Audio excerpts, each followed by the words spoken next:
In the morning when I'm driving, I really come alive when I listen to my Ronnie, I listen to my Ronnie Q. They are rare and they are few who can compare with Ronnie Q. So grab a chair, she's coming through. She's on the air, it's time for Ronnie Q.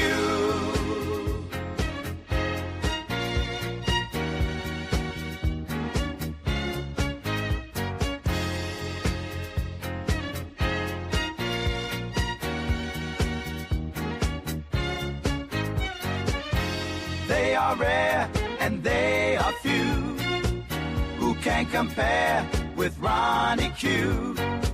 So grab a chair, she's coming through.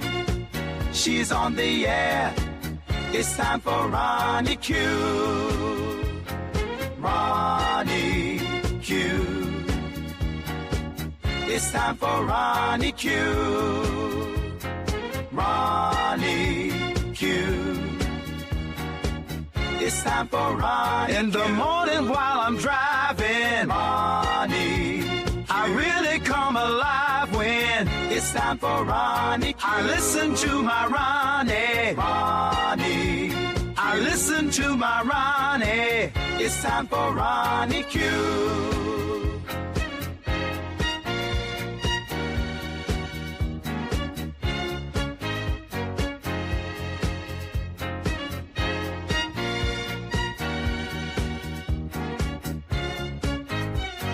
Take a seat and go meet Ronnie. Sweet, sweet, sweet, sweet Ronnie. No day complete without my Ronnie. She can't be beat. Sweet, sweet Ronnie. Can I have some more porridge, please? Hello, hello, hello. Welcome to the show. Please hit the like button on your way in. I have goals on every show. It is to tell you something you may not already know. Grand Rising Foot Soldier, it is good to see you. Let's get into my news. Oh, so I want to I made a mistake. I thought today was the 31st, so that's why my reminder was set for tomorrow. I just realized that when I came live, so excuse the mistake. However, um, seeing that tomorrow is October 31st, we know in some areas of YouTube, they like to start begging early. So I guess this is officially party time.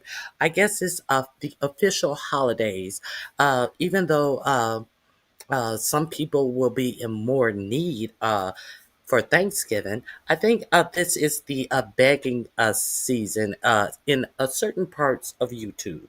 So,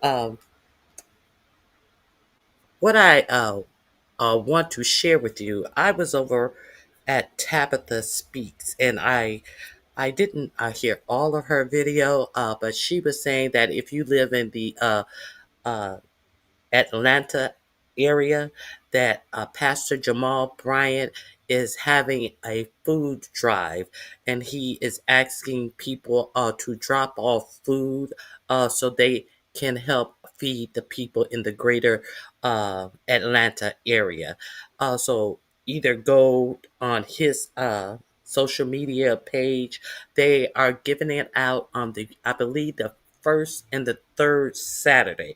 And you can find out when they're giving the food out, and you can also find out when they are collecting food. So be sure to go over there and check that out because uh, the church is giving out to people in need in the Atlanta area. Hey, the Bushes, it is good to see you as well. So it is. It seems like it's holiday time. So I just want to know. is it time to party? I think it's time to party. Let's party together, shall we? I want to invite you guys to the party. Let me start the party all the way from the beginning. Hold on. Are y'all ready to party? Is the ballroom open? If you guys haven't seen this, the link is in my description box under Let's In Party. DC's most glamorous entertainment venue, look no further than Donald Trump's Jeffrey Epstein Memorial Ballroom. At the Jeffrey Epstein Memorial Ballroom, we specialize in middle school dances, sweet 16 parties, quinceañeras, beauty pageants, foam parties, and so much more. The Epstein Ballroom is Washington's beautiful secret. Make your event magical with the Epstein Ballroom's Diddy Baby Oil Flume. Join DJ TJ as he DJs all ages shows. And this Christmas season, you can sit on Santa Donnie's lap. Say goodbye to 123 years of history and say hello to the Donald Trump Epstein Memorial Ballroom. The Donald Trump Jeffrey Epstein Memorial Ballroom. Every day is a wonderful secret. Looking for Washington, D.C.'s most Y'all ready to party? Let's party. Let's party. Now, speaking of that little comment that he made about Diddy, hey, Truth and Reason. Yes, the link is in my description box, the first link under Let's Party. Speaking of what he said about the Diddy baby oil slide or whatever it was about the Diddy thing,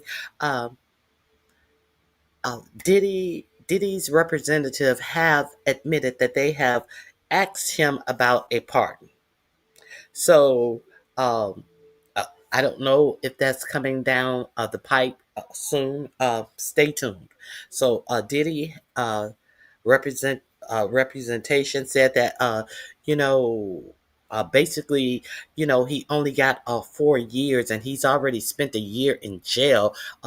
Do you expect everybody, rich people, to uh, do their whole sentence? So there could be a Diddy pardon coming down the pipe. I don't know. So I just wanted to tell you guys this, but I do know what is going on. There was a representative in Chicago that went to the Broadview facility that is being charged by the Department of the DOJ. So I want to show you why and what they are charging her for. Cat, what is her name? Cat, shit. Abagas. Uh, I want you to see what happened, and I'm going to read to you her charges. So here we go. Uh, let's see what happened to her. You see her here? Slammed on her ass. It's a wonder she didn't break her tailbone. And they say that she was also hit in the face with a billy club. He has his hand on her breast. And are we clear that they had to get rid of, I believe, a quarter of these ICE agents because they already had them in training, and some of their background checks came back that they had records of abusing their spouses and all of this. He's grabbing her titty, but she is up on charges. Okay. How this fully armored ICE agent treated me for peacefully protesting. So let's get into reading what she is being charged with. If you guys are not familiar with that, spicy motherfucking dicey. Thank you for gifting 3 memberships. I don't see that anyone received them, but thank you nonetheless. I appreciate your support. Now, since announcing her candidacy, what is her Abazula has made ICE violent deployment in Chicago a focal point of her campaign, holding press conferences and participating in protests at Broadview. On social media, she documented officers reacting violently to protesters' presence. Abazula was slammed to the ground in one incident, hit in the face with a baton during a separate encounter. I hope you guys were. I hope you guys were able. Let me see if you guys were able to see that video.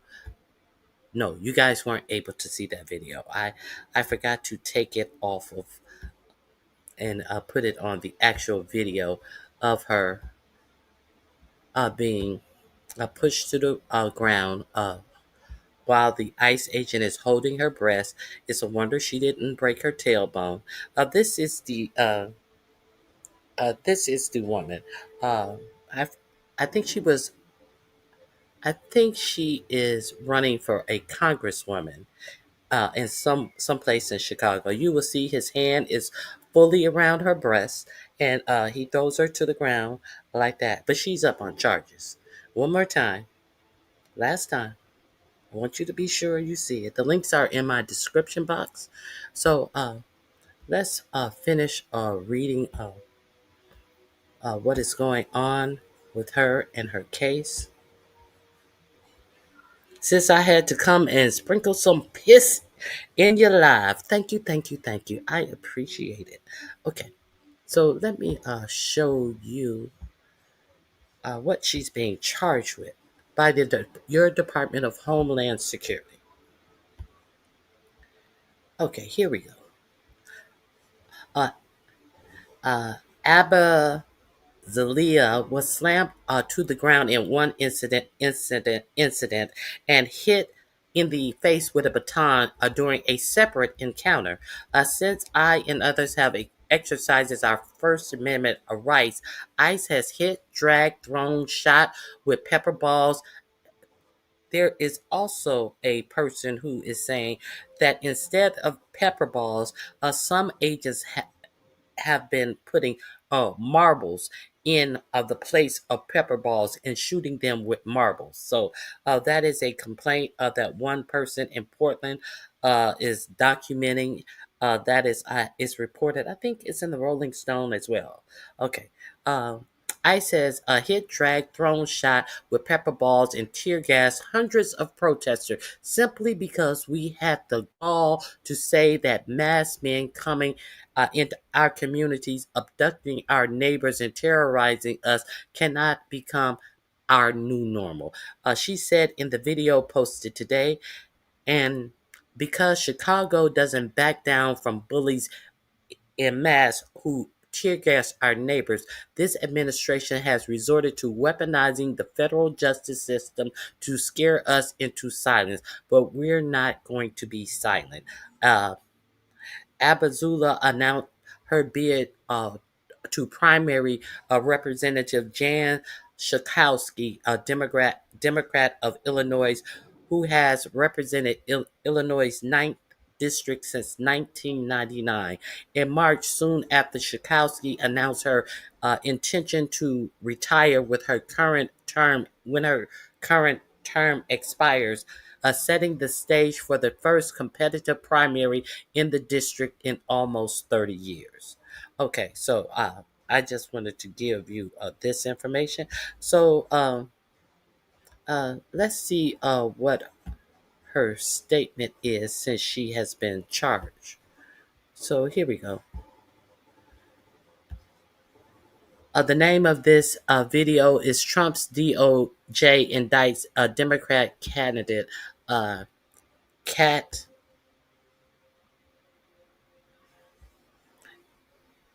Abazula. I have pronounced her name 5 different ways.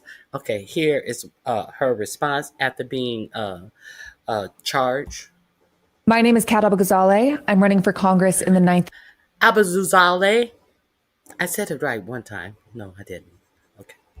District of Illinois, and the Department of Justice is charging 6 people, including myself, with federal crimes for exercising our First Amendment rights near ICE's Broadview Processing Center. This is a political prosecution and a gross attempt to silence dissent, a right protected under the First Amendment. This case is a major push by the Trump administration to criminalize protest and punish anyone who speaks out against them. That's why I'm going to fight these unjust charges, but I need your help to do it. As I and others have exercised our First Amendment rights, ICE has hit, dragged, thrown, shot with pepper balls, and tear gassed hundreds of protesters, simply because we had the gall to say that masked men coming into our communities, abducting our neighbors, and terrorizing us cannot be our new normal. And because Chicago doesn't back down from bullies in masks who tear gas our neighborhoods, this administration has resorted to weaponizing the federal justice system to scare us into silence.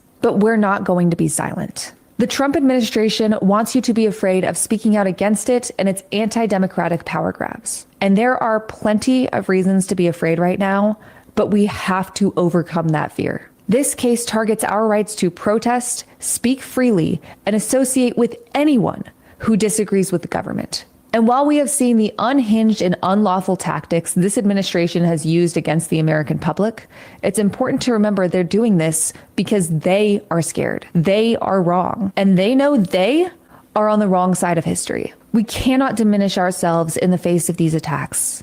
That's why we have to unite and stand up for humanity, our rights, and everyone terrorized by Trump's lawless secret police. You'll be hearing regular updates directly from me about this case and how we can use our constitutional rights to resist authoritarianism. And as scary as all of this is, I have spent my career fighting America's backslide into fascism. I'm not going to stop now, and I hope you won't either. Good for her. These court cases are going to become increasingly important because they're starting to pile up. Insane. Protesting outside of a detention center, getting thrown on the ground by one of those thugs. Todd from Raleigh. I phone banked for Zoran last night for just 30 minutes, and I got 2 undecided voters to commit to voting for Zoran. Seriously. Okay, that's it on that. Now, what I also want to share with you, I have talked about this NSPM-7.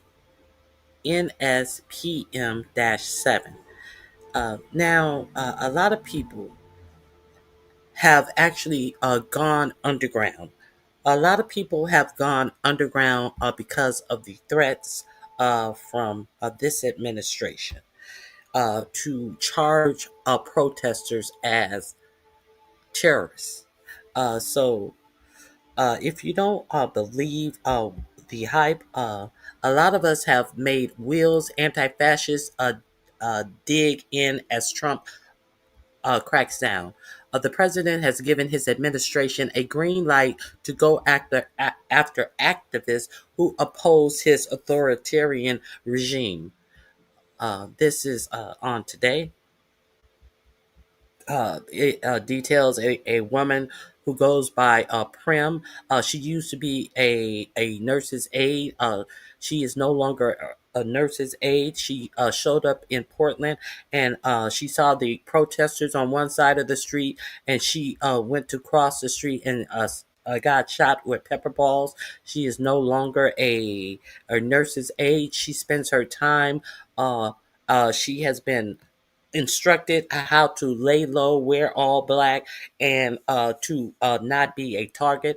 And she spends her time now as a street medic and wears black every night, attempting to conceal her identity from a government that has made it explicitly clear that she is an enemy of the state.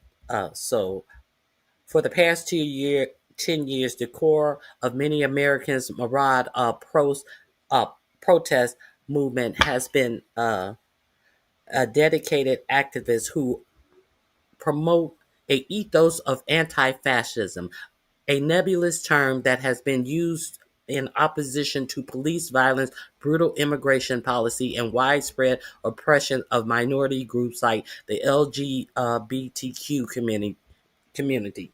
The right has taken this ideology and made it into a boogeyman, the specter of Antifa, a shadowy network of far-left radicals hell-bent on tearing apart the country. Antifa, as the right describes it, does not exist. There are no central leaders, no national organizations, no official members, but the term stuck. And the second Trump administration is determined to use a fabricated enemy to usher in a new wave of repression that could stifle dissent for many years to come. On September 22nd, the Trump administration issued a decree that designated Antifa as a domestic terrorist organization, claiming it is a uh, militant anarchist enterprise that explicitly calls for the overthrow of the United States government. If you did not know, yet that's exactly what he did.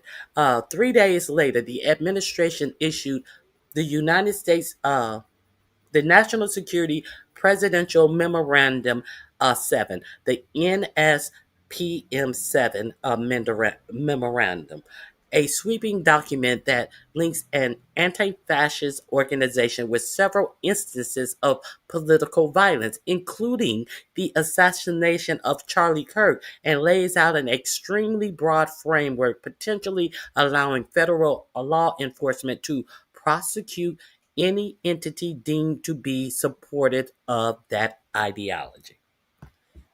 Isn't that kind of broad? Isn't that a kind of broad? I had been talking to you guys about this, and I'm just telling you this is what your government is doing. Okay, this is what your government is doing. Now, anti fascist activists around the country say that the two proclamations have ratcheted up pressure they felt for years, making street level organizing more dangerous than ever before. It's completely changed since NSPM 7, Prem says. We now have an open target on us. The ICE agents that clashed with protesters in Portland she says, are barely trained and quickly resort to violence. They fire rubber bullets at protesters' heads and slip rock-hard marbles into the hoppers of their pepperball guns. They often are they're often joined by a motley assortment of right-wing agitators, big rig drivers who menace crowds on the street, right wing journalists who try to infiltrate the groups of protesters and dox them online, and the dregs of street gangs like the Proud Boys who show up spoiling for fights. The situation, Prem says, feels more dire by the day. A lot of us on the ground have already made wills, Prem said. I said goodbye to my brother 2 weeks ago just in case. He knows there's a good chance I don't make it out of this. Portland's protests for the time being are persisting in the face of 4547 new proclamation and ICE's heightened use of force. Now, this is before he has, if you watch my show yesterday, he has taken all the heads of ICE out of their position. Uh, they say that they will be placed other places because they find that this current ICE that these people have been experiencing all of this under, he find that they are not getting the job done quickly enough, and they are not bringing in enough people. It's not like because they have been caught doing all of this stuff that he's taking the ahead people out. No, he wants them to be more. He wants more. He wants more. This is not enough. The numbers are not coming in, and they're not brutalizing people enough. So they are going to bring in people from the border patrol. Okay, just to be sure that we're on the same page. But in other parts of the country, the NSPM7 effects have driven organizing networks completely underground.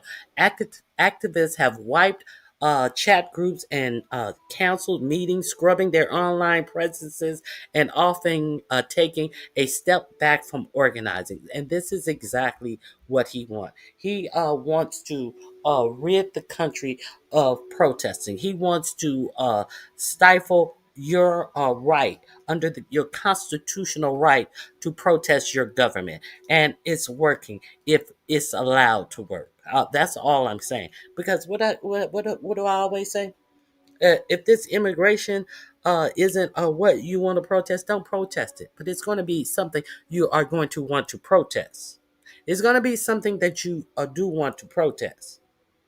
And when you attempt to, he already has the plan in place for anybody who wants to protest anything that he can say that you are against the government and trying to overthrow the government, that you are this fictitious fake group called Antifa, which is not a thing, which is not a actual group.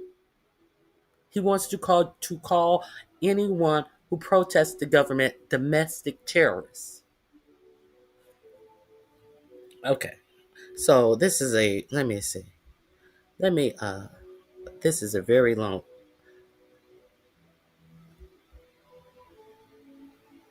Okay. Let me see. This shit is not new. It's just more overt now. Said Ned, an Appalachian anarchist who is dedicated to arming marginalized communities like queer and trans people with firearms. Trump's rhetoric has spooked many people he works with and inspired others to formalize their security plans and protocols. But while online chatter may be more reserved, he says his actual work hosting range days for queer and trans people to learn to shoot and distributing information about how to 3D print weapons from scratch at home is busier than ever. Now, all of these people are speaking under pseudonames. None of these people are giving their names or anything. They are trying to really disappear while still being activists. Direct action has been more driven even further. Has been driven even further underground, Ned says. If anything, there's more of it, just not online. But real life can get messy real fast. Trump initial proclamations came in the immediate wake of Charlie Kirk's shooting. And has anybody kind of like these drug boats, kind of like these what do you call them?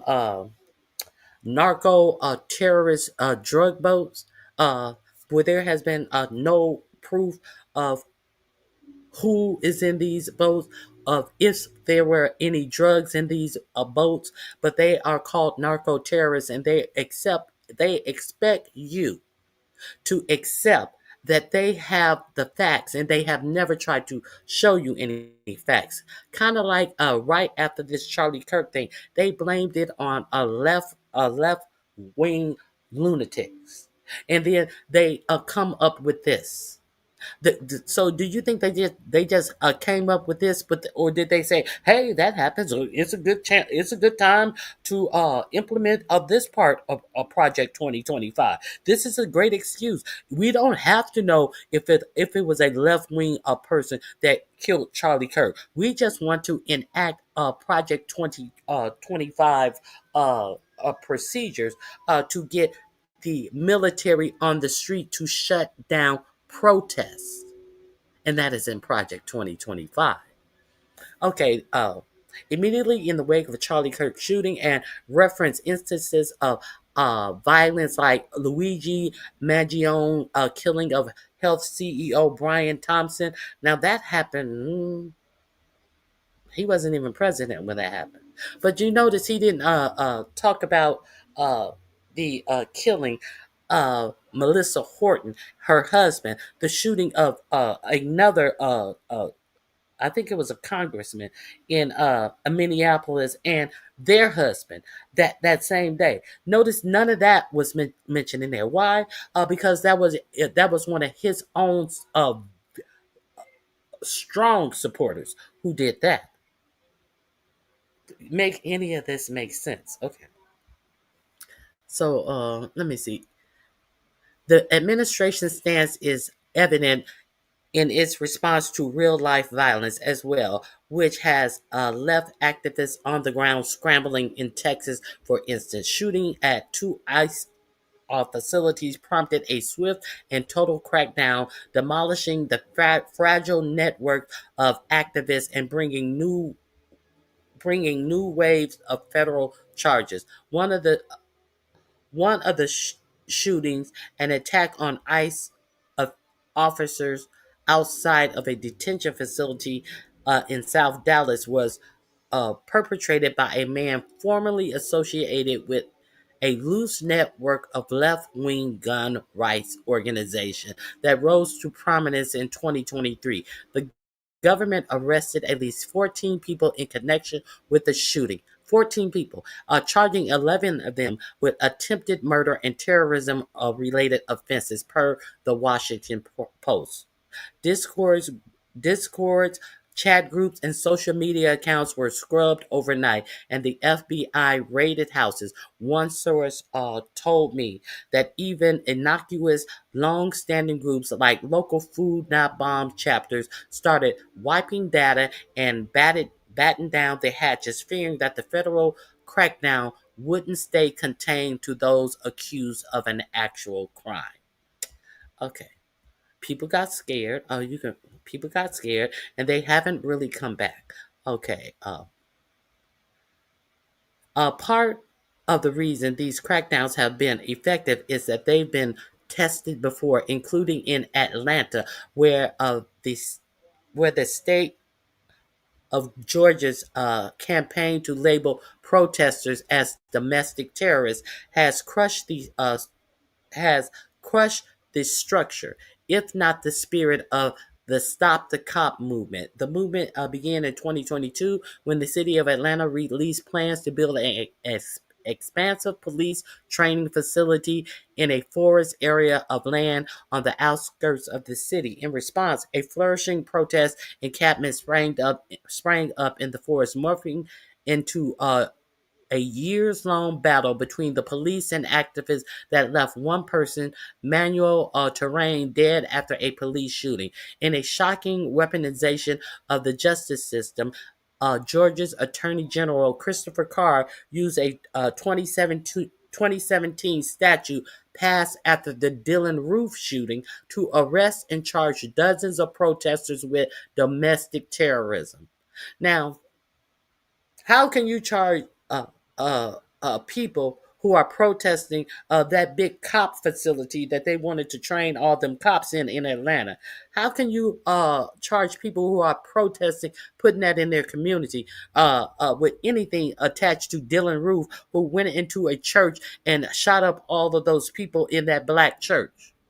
Where is the connection? But they found the connection, holding them in pretrial detention for lengthy periods and snarling them in a legal web of denied bail, compounding charges, and judicial chaos. Carr then went after the activists supporting networks, bringing RICO charges against a local bail fund, and several other community organizers.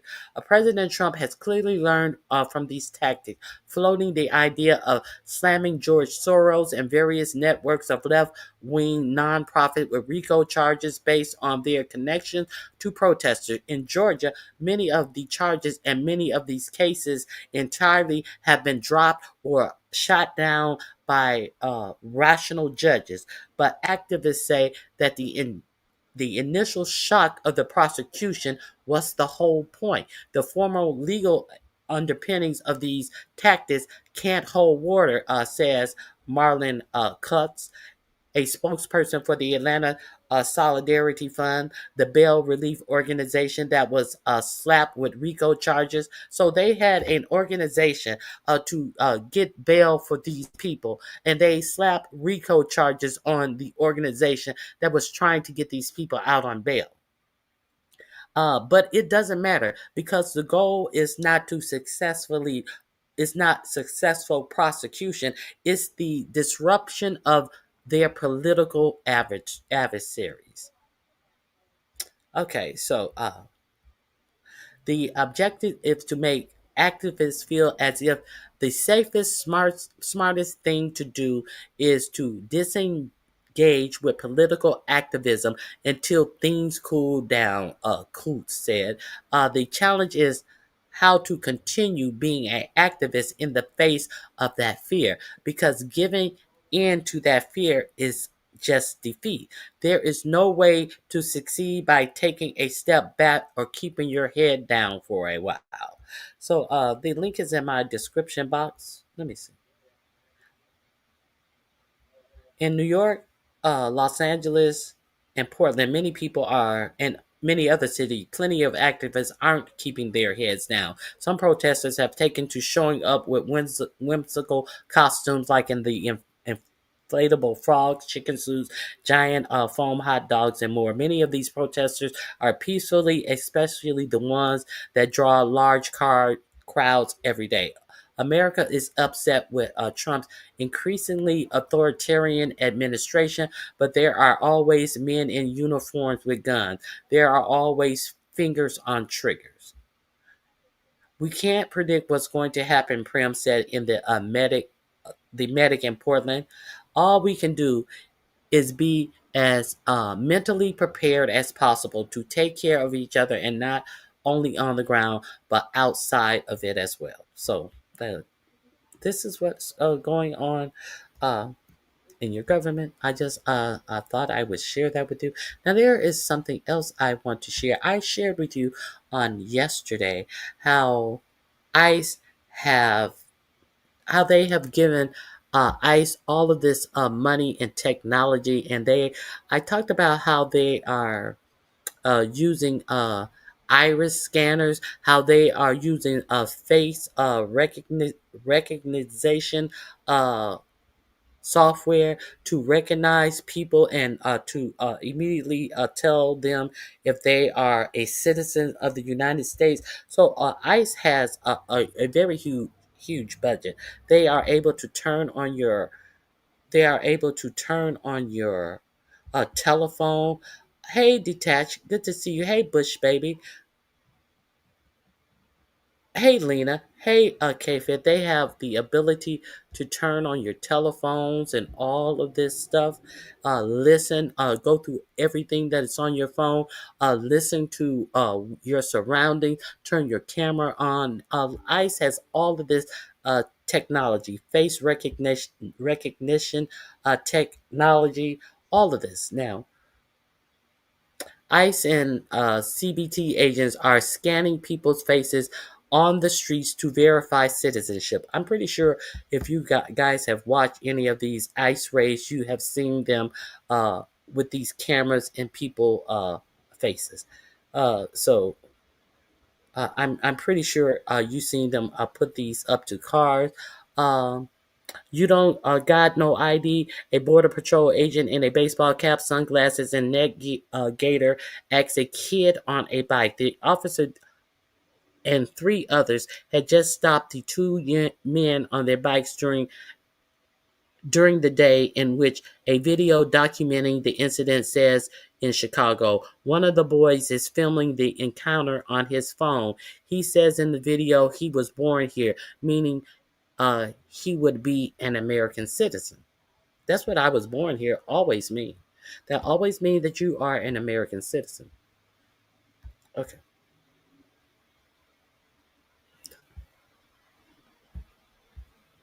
hold on. Let me get back to it. When the boy said he doesn't have an ID on him, the border officer has an alternative. He calls over one of the other officers. Can you do facial? The second officer then approaches the boy, gets him to turn around to face the sun, and points his own phone camera directly at him, hovering it over the boy's face for a couple of seconds. The officer then looks at his phone screen and asks for the boy to verify his name. The video stops. Okay, so I have this link linked in my description box as well. This is some of the money that your government has time to pay for. This is some of the stuff that your government has time to pay for. But they expect poor people, disabled people, children, and old people to go without food in November. Okay. So I didn't know that American citizens had to walk around with their papers. But obviously, they have to walk around with their papers. Let me uh, let me drop this link for you here because there's also something interesting. This is 402 Media. If you're not familiar with it, that is the link to this story. But I found something interesting when I was looking at that story. Let me go back to find something else that is interesting. This is what I found interesting. Now, this speaking of glasses, Meta Ray-Ban glasses users film and harass massage parlors workers. So if you want to see that story, but this is the story of glasses that I want to tell you about. Where is that? Please tell me it's not gone. Oh my God. I guess it's gone.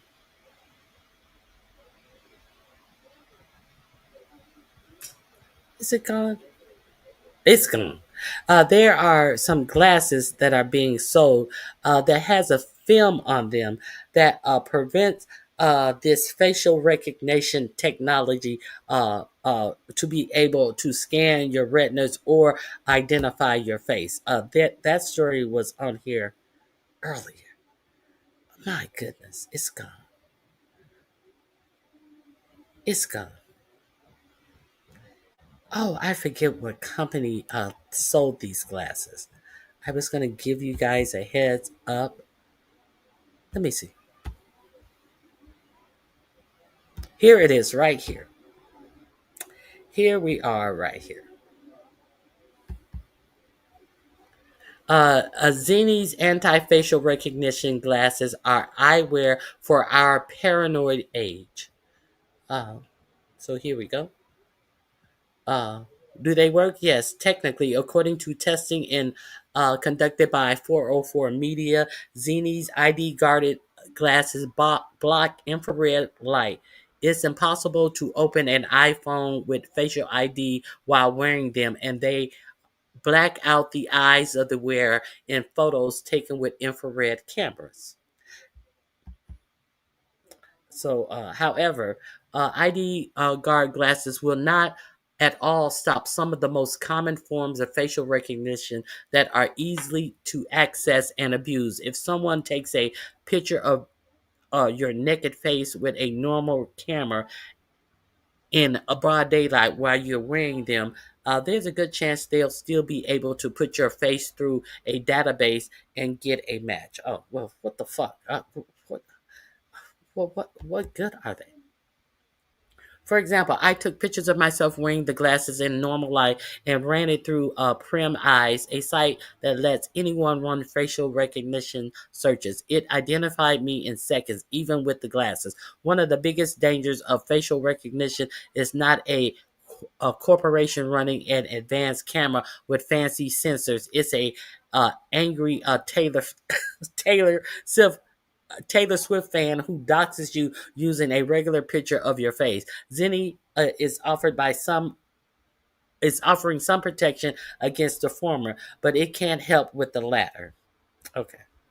I thought that was a real big story. You see how the headlines get you in?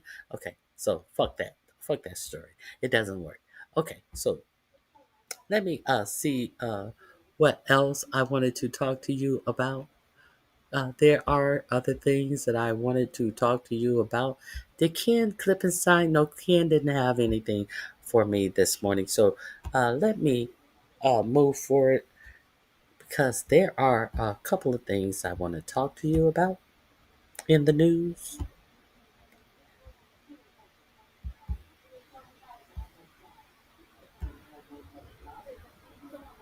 White collar job white collar jobs are being cut. If you are unaware I told you about the 600,000 jobs that Amazon is cutting. And I really want you to pay attention to this man who is trying to explain the reason why all these job cuts are hitting. Now, there have been more job cuts. These are some of the end of the year job cuts that have already been announced. You see, Amazon, it has up to 30,000 employees that are being cut. I think they said Tuesday. I don't know if they mean last Tuesday or this Tuesday. At the end of the year, right before the holidays. Happy holidays! Let's go to the ballroom and party. UPS 48,000, Amazon 30,000, Intel 24,000, Nestle 16,000. Accenture 11,000, Ford 11,000, Novo, Nordisk, Nord Nordisk 9,000, Microsoft 7,000, PwC 5,600, Salesforce 4,000, Paramount 2,000, Target 1,800, Kroger 1,000, Amplify Materials 1,444, and Meta at 600 jobs. These are the jobs that are being cut now. So we also have a report of Amazon taking away white collar jobs. See, everybody wants you to believe that they are white collar and they are not going to be affected. What did I tell you a long time ago? That the AI was going to start taking white collar job, people who were in human resources and accounting and those type of jobs. Well, the time has come. Now, here is the report and the excuses and the even though you lose your job, they just overhired over COVID, and it's not really job losses. Yeah, it's a 30,000 job loss right before Christmas, never to come back, to be replaced by AI.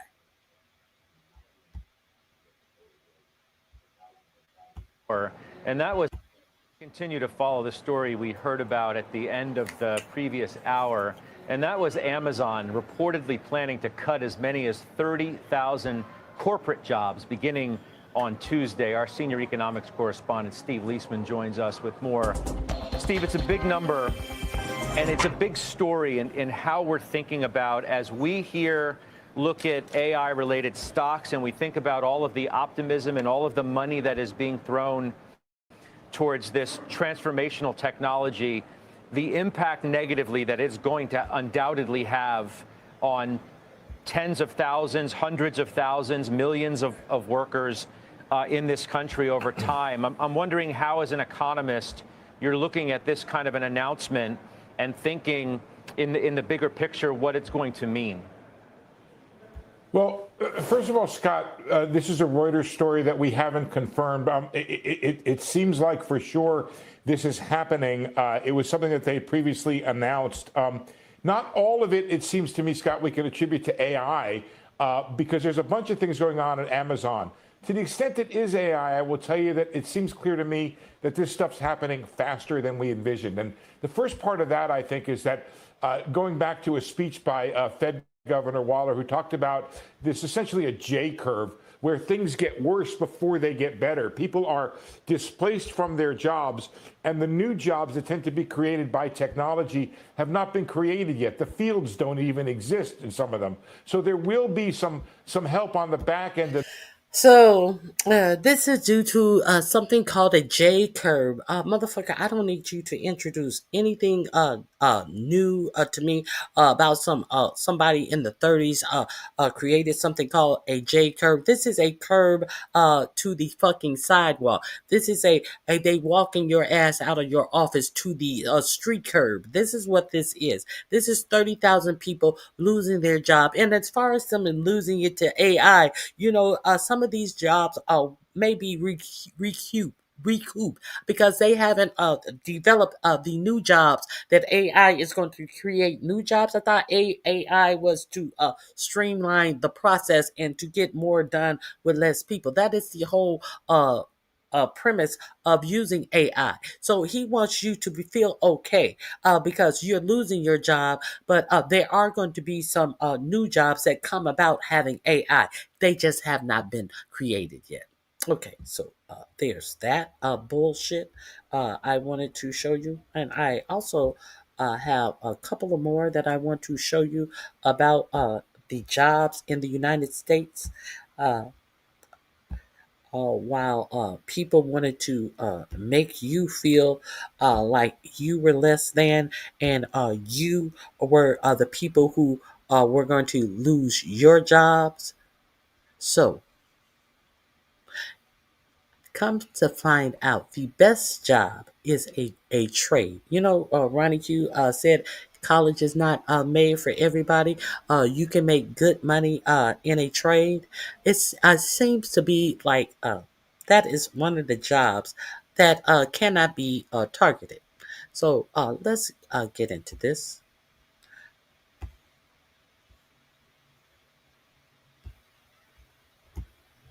The companies all across the board have been doing since the pandemic era what they call overhiring. A lot of these companies saw the growth in how people were relying on tech during the pandemic when they were home. They were obviously ordering a lot more from Amazon because they didn't want to go to the grocery store if they were at-home workers. So now a lot of people were ordering a whole lot more from Amazon during the pandemic. With Amazon about to lay off 600,000 workers, I'm wondering, do people have enough common sense to stop shopping at Amazon? I'm just curious. They were able to stop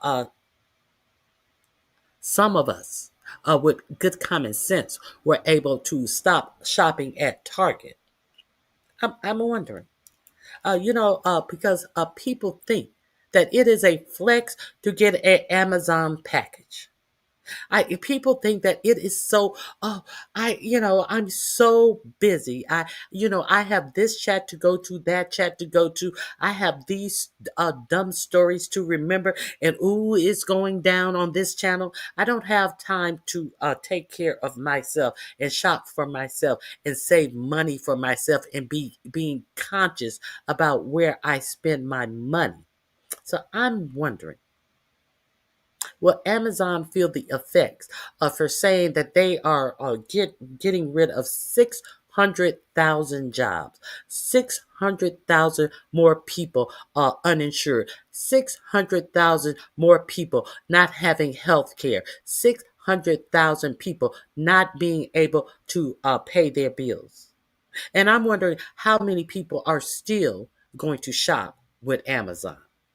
And the thing is, the kicker is, they're not cutting these jobs because they are taking any losses. Amazon is making at an all-time high amount of money. Understand that. While they are doing these cuts, it's not because they need to tighten their belts. No, that's not the reason. They just want more. The third richest man in the United States just wants more.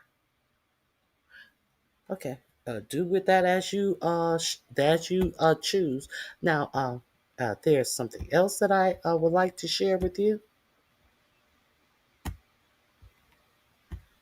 Those of you who are still here, those of you who will listen, um, those of you who come and hear me on the replay, the job no, I think yes, the job market is worse than we think.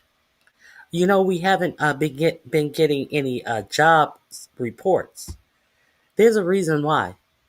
There's a reason 2 why. decades, with employers already cutting close to 1. Hold on. Let me start this from the beginning. According to the Challenger Job Report, layoffs are now at their highest level in nearly 2 decades, with employers already cutting close to 1 million workers this year. And as headlines continue to portray AI as the force replacing the working class, 60% of workers are already unable to afford even the most basic costs of living, raising the question, how much longer can greed strip the job market of it? The American workforce couldn't be facing a job market further from the simplicity of the past, when getting a job actually came from a help wanted sign and a firm handshake. We've now entered an era where our livelihoods are at the mercy of profit-driven algorithms, with 75% of all job applications never even being seen by a human. And rather than addressing the continuous use of fabricated economic data, especially as our government is now on track to face the longest shutdown in American history, or the constant redefining of what a recession even is, we've instead chosen to remain at each other's throats, forgetting that the real reason we discuss the economy in the first place is not to reaffirm our own personal biases, but to protect the livelihoods of everyday people, where behind every statistic are real lives being completely upended. So in an effort to rehumanize the job market, I spoke with everyday people like you to uncover the reality that humans are far more than just data points, and the loss of hope that is quickly unraveling. My name is Mike. I'm 27 years old. I'm from South Jersey, just outside of South Philadelphia, and I graduated last May with a master's in healthcare administration. 2 years prior to that, I graduated with a bachelor's of science and health science degree. Since last year and finishing my master's degree, I have been either unemployed or underemployed. And I cannot explain how disheartening and frustrating that it has been for me personally, especially when I look back to previous generations, to my parents, to my grandparents, and I have seen the system that used to exist where you went to school, you kept your head down, you got good grades, and from there you would have some sort of way to make a living and find. Make America great again. For who? For millionaires and billionaires. This is the new golden age. Well, there is no new golden age because there was never a golden age. There was a gilded age. The gilded age was full of corruption, full of abusing workers, not paying them enough.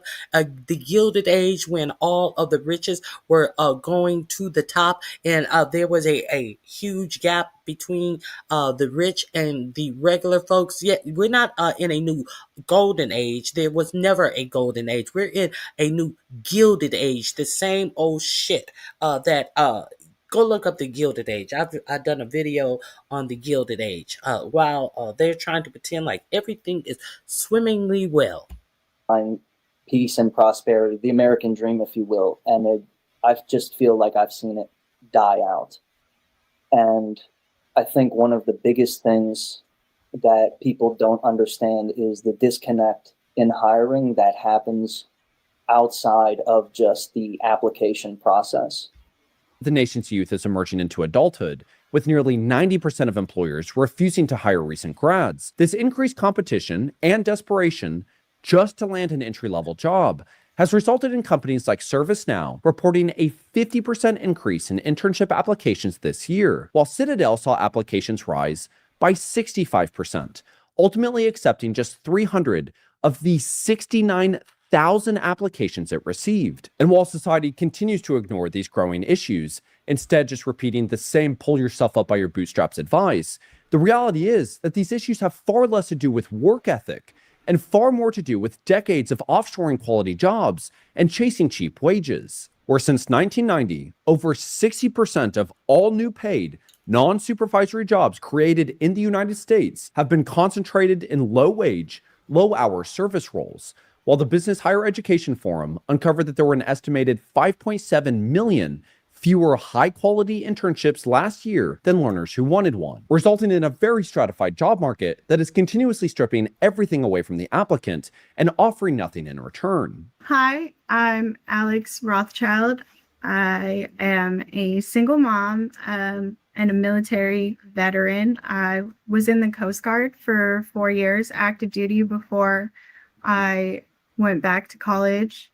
I graduated from Cal State Fullerton with a bachelor's degree in public health, and was really surprised to see that during my last semester there, before I graduated, and then for a year following, the school really didn't dedicate a lot of attention towards helping at least the students within my field study.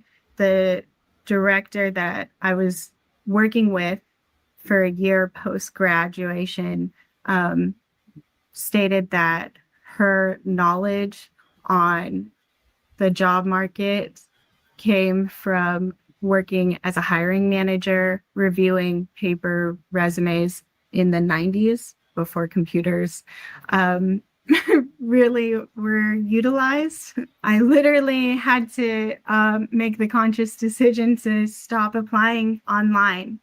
I realized more recently that within the past couple of months, the few jobs that I did apply to, each one, like going to the company website, making sure that the job posting was actually real and wasn't just posted on Indeed by like a scamming site or something, and then setting up an account on the company website in order to apply. That whole process takes over a half an hour's time.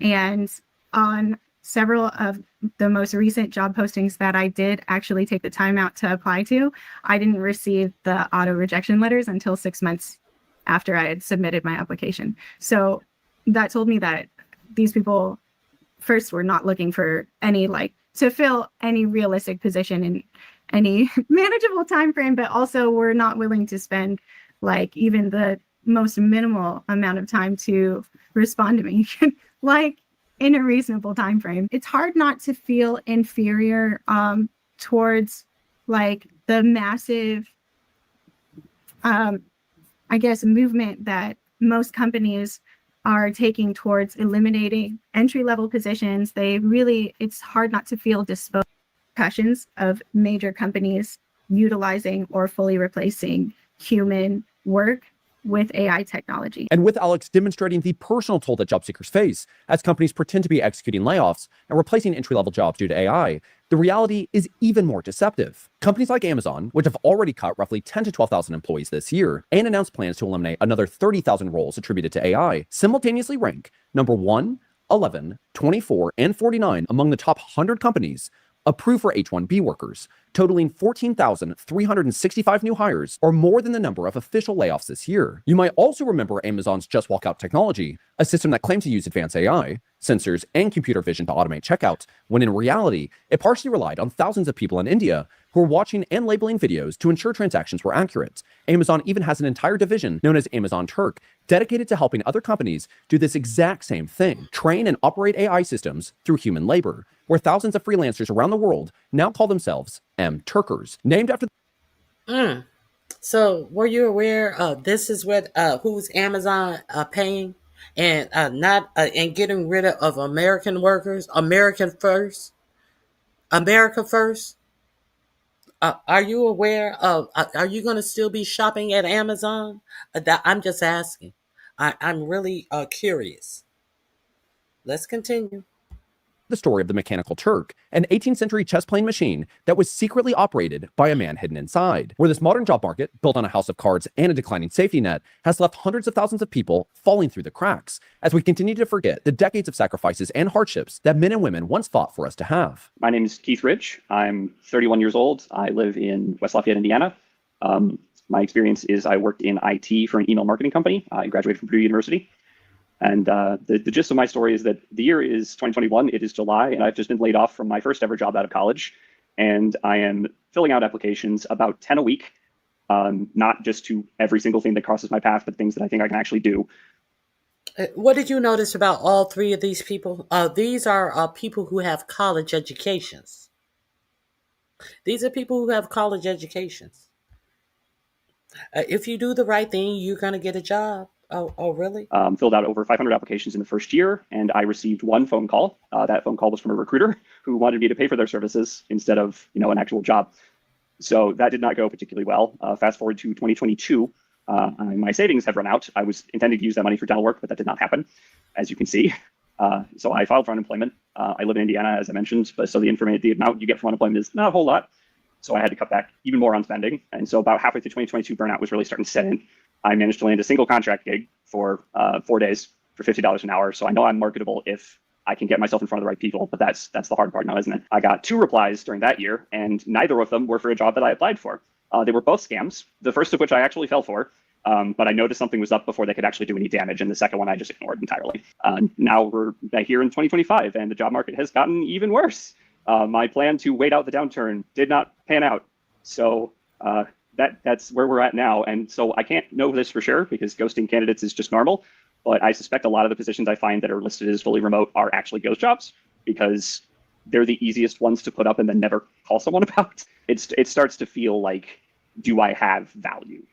And thankfully, that's not something I've ever personally struggled with. I've always been able to see that I'm interested in these things and I'm trying at these things. And that is in and of itself not be having a bad day. And that really, really helps a lot. And with Keith acting as a perfect reminder that even when we continue to put our best foot forward, despite falling on hard times, our modern job market continues to serve scammers far better than real applicants. As many hiring agencies now use AI-generated recruiters on LinkedIn, complete with fabricated work and education histories, to reach out to candidates with motives unrelated to actually hiring. Where a study by the Stanford Internet Observatory uncovered over 1,000 of these AI-generated profiles, with more than 70 businesses listed as employers, flooding candidates with the illusion of opportunity. Resume Genius, an online resume builder and career resource website, estimates that LinkedIn alone may host as many as 1.7 million ghost job listings just in the United States. While Standout CV, a London-based career resource company, reports that over a third of job listings in the UK remain posted for more than 30 days without any intent to hire. Where these examples make it crystal clear that the issue isn't laziness or entitlement. And remember, I told you that they are trying to onboard this app where AI will choose your job. Your resume will be uploaded by AI, and AI will put you in contact with who they feel, what employer they feel that you are. That you can work for, that you fit the bill for what employer. You're no longer going to be able to, as you see right now, the people are going to get so desperate. They're trying to get you desperate enough that you just want anything. You saw that a man was unemployed and looking for work for 3 years, a educated man looking for work for 3 years, and he is trying now he's questioning himself. So do you think that if he is approached about AI that can find you the perfect job, you think he's going to bite? How do you think they're going to get people to bite, to agree that the only way you will get a job is if you sign up and let AI place you in what job AI deems that you should have? This is a real thing. A real thing. Is that the system keeps failing people no matter how hard they work. Hi, my name is Molly Tenpenny. I'm 28 years old. I'm from Murfreesboro, Tennessee, and I currently have a job as a janitor. But over the last few years, I've been trying to look for administrative work. However, I haven't really gotten success due to just kind of the way the economy is, and a lot of it having to do with competition in my area. So Murfreesboro, Tennessee is one of the fastest growing cities in Tennessee. And there are a lot of people from like California and other states that are coming into Tennessee. You're in Tennessee. Your best bet is to apply to be a trad wife. That's the big booming thing out there. The Christian nationalists and their churches. Let's move on. My life loving on me and praying for me like I would not make it. And I thank God every day that I have these people in my life. And Molly's story is a beautiful representation of the importance of continuously putting your best foot forward, of doing your best. That's the motto of the channel. Just do your best. Lean on your community. Establish values that allow you to have hope in a time of darkness. I think that right now it is so hard to be able. In other words, the job market right now will leave you feeling hopeless. That's it, and that's all. That's it, and that's all. That's all that is upcoming in the job market. Maybe that's why they don't want to report on the job market. Hey, you gotta chill. Hey, nappy child. Listening and getting ready for work. Well, thank God you have that job. Uh, thank God you have that job. So let me remind you guys about. Is this the one? No, here's the one I want to show you. The American economy is a giant pyramid scheme. If you see what is really going on with real people in the United States, why they keep trying to tell you, oh, everything is going well, the stock market is doing fabulous, and let's see how they continue to say everything is going well in the United States. Last month, OpenAI shocked the world when they announced a $300 billion deal buying new technology from Oracle. Ignoring the fact that OpenAI only earns about 3% of that, this caused Oracle's stock to jump 30% overnight, as they revealed they used that money to buy computer chips from Nvidia, who then in turn pledged to invest that $100 billion right back into OpenAI. Meanwhile, OpenAI is also buying chips from AMD, a company who also sends billions to Oracle each year to use its data centers. If that sounds confusing, it's because it is. Nearly $1 trillion has now been recycled through the same 4 companies, inflating valuations, creating shareholder value, and the stock market looks well. Look at all of this money rolling around. Who are all these? Who are these people? 3 billionaires. 3 multi-billionaires. in theory growing the economy. But back in the real world, the picture looks very different. The US just posted its weakest job report numbers in years. Business spending has just nosedived, and Google searches for "I need help with my mortgage" just hit an all-time high. This all begs the question, when did America's economy stop being about creating value and start becoming a giant Ponzi scheme between a few big tech firms? And what happens when this bubble inevitably bursts? Everyone from Elon Musk to even Sam Altman has warned that things might be moving a little too quickly. A lot of that hype is down to AI, which isn't exactly anything new. But what we're seeing now is increasingly less to do with AI and more about the kind of growth we've come to celebrate. The endless pursuit of economic growth has come under a lot of criticism in recent years, but as a general metric for success of an economy, it's actually pretty good. In theory, economic growth happens when people become more productive, meaning they can produce more with less. That's what allows people to work fewer hours while still earning the same wages, which is exactly what's been happening for the past 100 years or so. That all sounds pretty good. The only problem is that there's also another way the economy can grow, and that's by firms just spending more and more money. There's an old joke in economics where 2 grad students pay each other $100 to eat cow. At the end, they both still have the same amount of money and are covered in filth, but they still proudly proclaim to have created 2 new jobs and raised the GDP by $200. While that might be an overly visual scenario, it's actually a pretty good example of the bad kind of growth that still gets registered and given so much airtime in headline statistics. The point is, economic growth is either generated through doing more with less or by simply spending more. And the thing is, almost all the growth that we're seeing today comes from the second kind.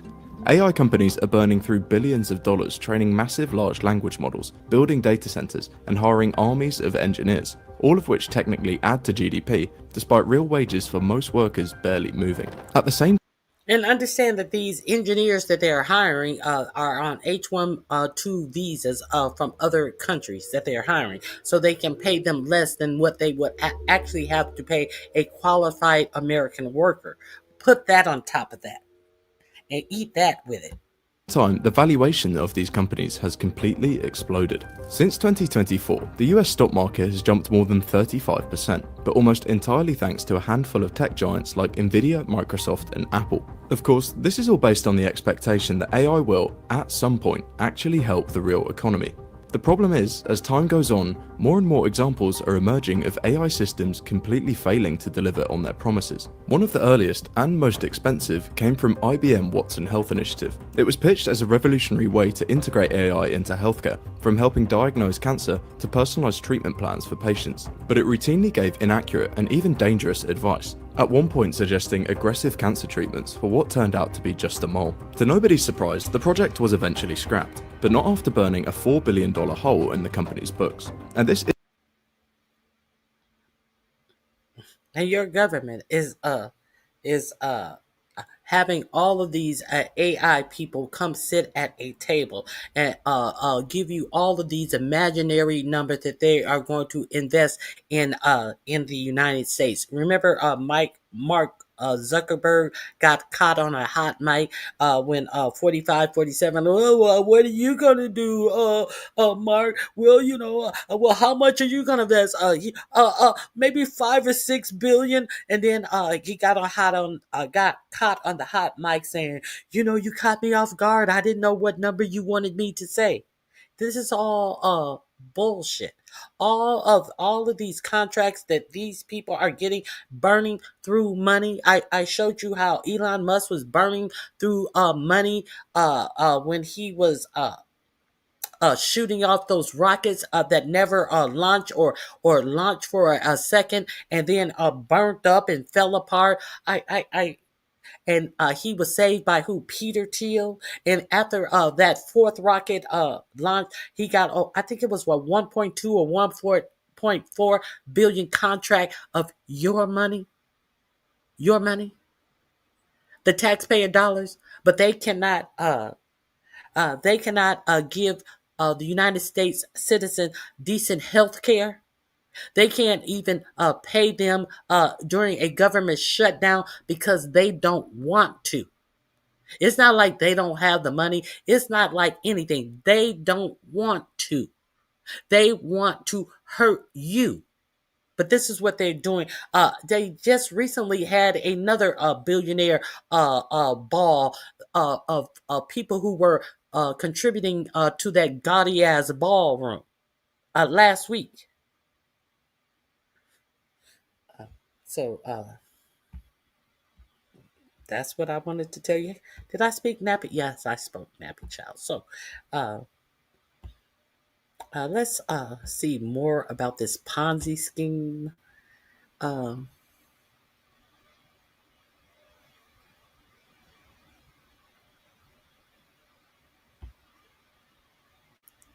think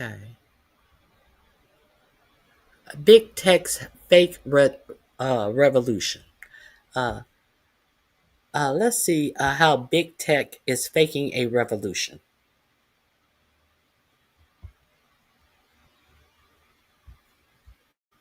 $1 billion for... Hey guys, it's Sasha. This week, OpenAI announced that they will pay AMD about $100 billion for 5 million graphics cards. At the same time, AMD announced that they are giving $100 billion back to OpenAI in the form of stock. A few days before that, OpenAI also announced that they will be buying $200 billion worth of graphics cards from NVIDIA, and at the same time, NVIDIA is going to invest $100 billion back into OpenAI.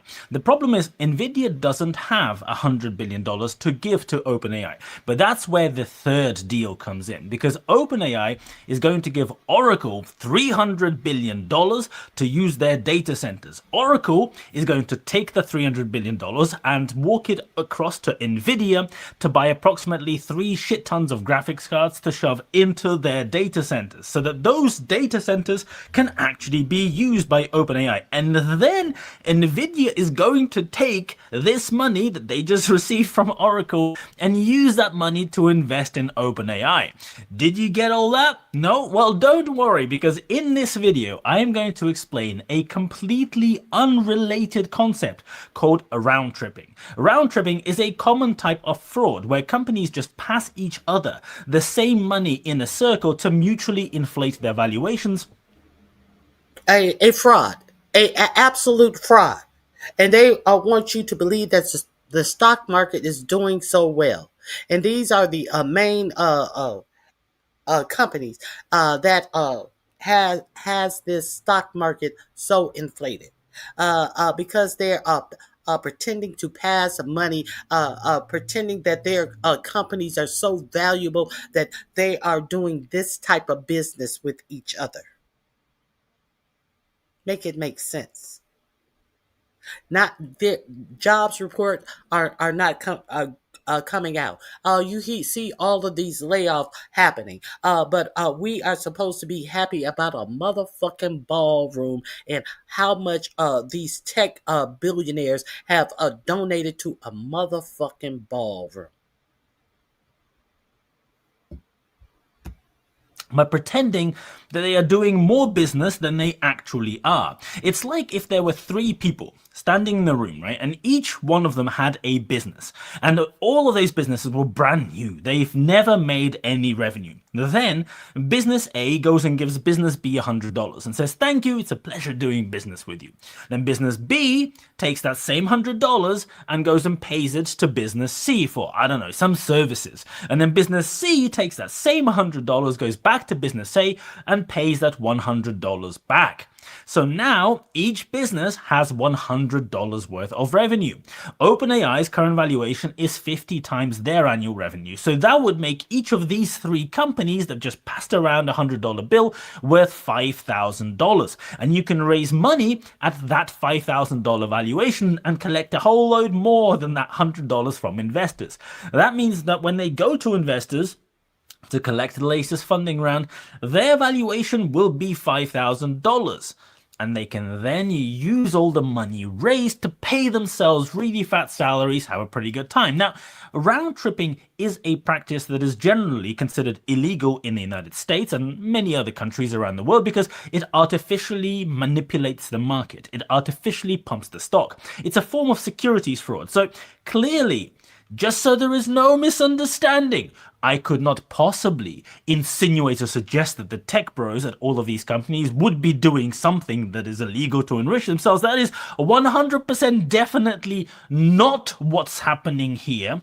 But while we are looking at these companies, I thought I would walk through exactly what has happened in the last few weeks and draw it on a handy whiteboard so that you can see for yourself how this AI bubble is in no way whatsoever a really obvious example of round tripping that is happening right in front of us in the open, because tech bros get to pick and choose which laws apply to them. You know, laws like securities fraud, copyright protection, those only apply to schmucks like you and me, not the cool kids wearing hoodies in Silicon Valley. So let's start at the beginning. This story really starts when a bunch of investors along with Microsoft find $58 billion down the back of the sofa and give it to OpenAI in various funding rounds. Immediately after all of that happens, OpenAI takes those tens of billions of dollars and gives them back to Microsoft to use the Microsoft Azure data centers. Microsoft takes the $10 billion that they've just received from OpenAI after they gave it to OpenAI in the first place and goes and gives them to NVIDIA to buy graphics cards to put in their Azure data centers so that OpenAI can then train their models using those graphics cards in the Microsoft data centers. But Microsoft are not the only ones buying graphics. Train what models? All of this is to train AI models. Cards from NVIDIA. Google, Meta, XAI, and Amazon are all standing in an orderly queue, buying the same graphics cards that are now being sold for 4 to 6 times the price that they used to be sold at before ChatGPT arrived in November 2022. All of these guys, all of these companies also have their own AI work. None of it actually makes any money, but it sounds really cool. It's pretty futuristic, right? When you tell girls that you work in AI on a and it's a race for the best AI. It sounds like a race. They put it to you as a race for AI. I don't give a fuck about a race. I don't give a fuck about no billionaires having a race. I don't give one fucks about billionaires racing for technology that is going to take jobs away from the majority of Americans. Why would I give a fuck about their race? Saturday night out? Just kidding. Of course, if you are a tech bro working in AI, you don't have time to go out on a Saturday. You're too busy coding to conquer the world. Anyway, then along comes Anthropic, another AI startup, and they also collect a load of money from investors, and the biggest one for them is Amazon, who give them billions of dollars to Anthropic And then Anthropic takes those billions of dollars and gives it right back to Amazon to use the Amazon Web Services to train their models, just like what Microsoft did. It's exactly the same, but just with a different company. xAI is a bit of a weird one. They're building their own data centers, and xAI was originally founded by Elon Musk. And to finance xAI, Elon Musk sold a load of Tesla shares, which at the time didn't do wonders for Tesla stock. He used a chunk of that money from selling the Tesla shares to buy Twitter, and then a separate chunk to start his AI company. Of course, xAI should have never existed. You notice the richest man in the world, he don't use his own money. He don't use none of his own money. He used stocks in the companies, stocks in the companies that are propped up by contracts that he get from the American people. Let's continue. Existed in the first place because Tesla is a publicly traded company that also operates in AI. In fact, according to Tesla, 100% of their valuation should be based on AI, not the cars that they're making. And there is a clear conflict of interest because Elon Musk is the executive director of both companies, the essential person in charge of both companies. And he has basically siphoned out money, talent, and IP to build a startup that directly competes with Tesla. Now, at the time when this happened, the official line that was parroted by all the fanboys, of course, was that this is completely not the case. xAI is all about large language models. And Tesla is all about full self-driving and robotics. And these are not the same thing at all. They attract completely different people, blah, blah, blah. So the work that Tesla does is apparently completely separate, in no way related, would not benefit from having this basically the same line of work, using the same GPUs for the same sort of thing. It would not be beneficial to have that within Tesla, which is precisely why now that xAI has merged with Twitter and pretty much run out of money because they've been burning so much cash, they are trying to get Tesla shareholders to invest in xAI. It is Proposal 7 at the Tesla annual shareholder meeting regarding board authorization of an investment in xAI. And a direct investment in xAI would strengthen Tesla's access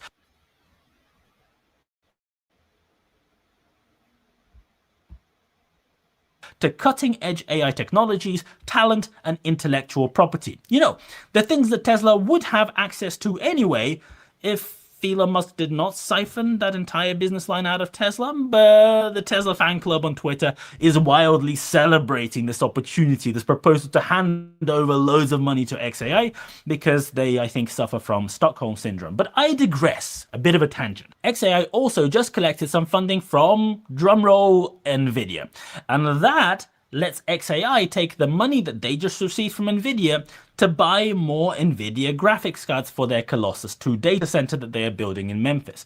So the result of all this activity is that every company on this whiteboard has seen an absolute explosion in money moving in and out of their bank accounts and cash flow, because you see money moving between them in a sort of round trip kind of way.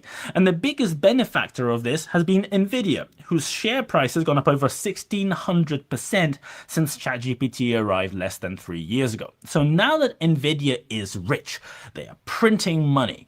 We have got this new wave of announcements coming. These ones are bigger. NVIDIA is going to invest $100 billion into OpenAI. They don't have even remotely close to $100 billion they could invest, but that does not matter because OpenAI is going to apparently take that $100 billion and use it to buy $200 billion worth of NVIDIA's chips.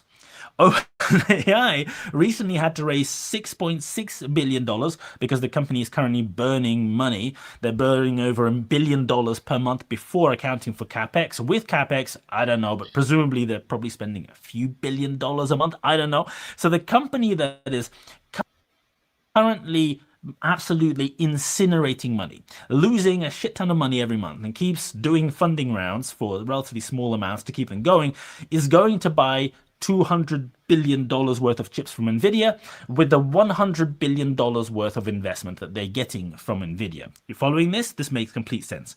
And not all of the money that they are planning to spend is coming from NVIDIA.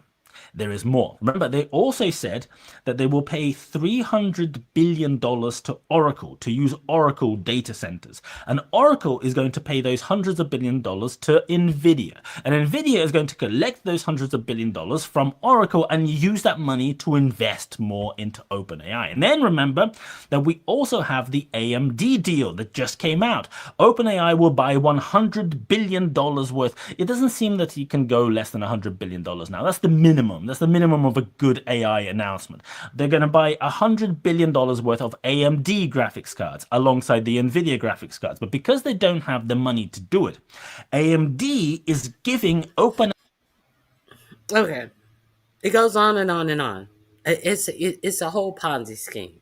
That's the whole point of this. You can go on and on and on with this. So I hope you guys understood that that was the reason I let that play so long, because you're going to go on and on and on. Now, AI bubble is exposed. Let's check this out.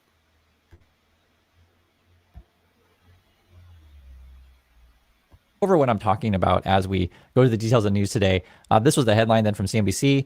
CNBC's Fed survey shows fears growing over potential AI bubble.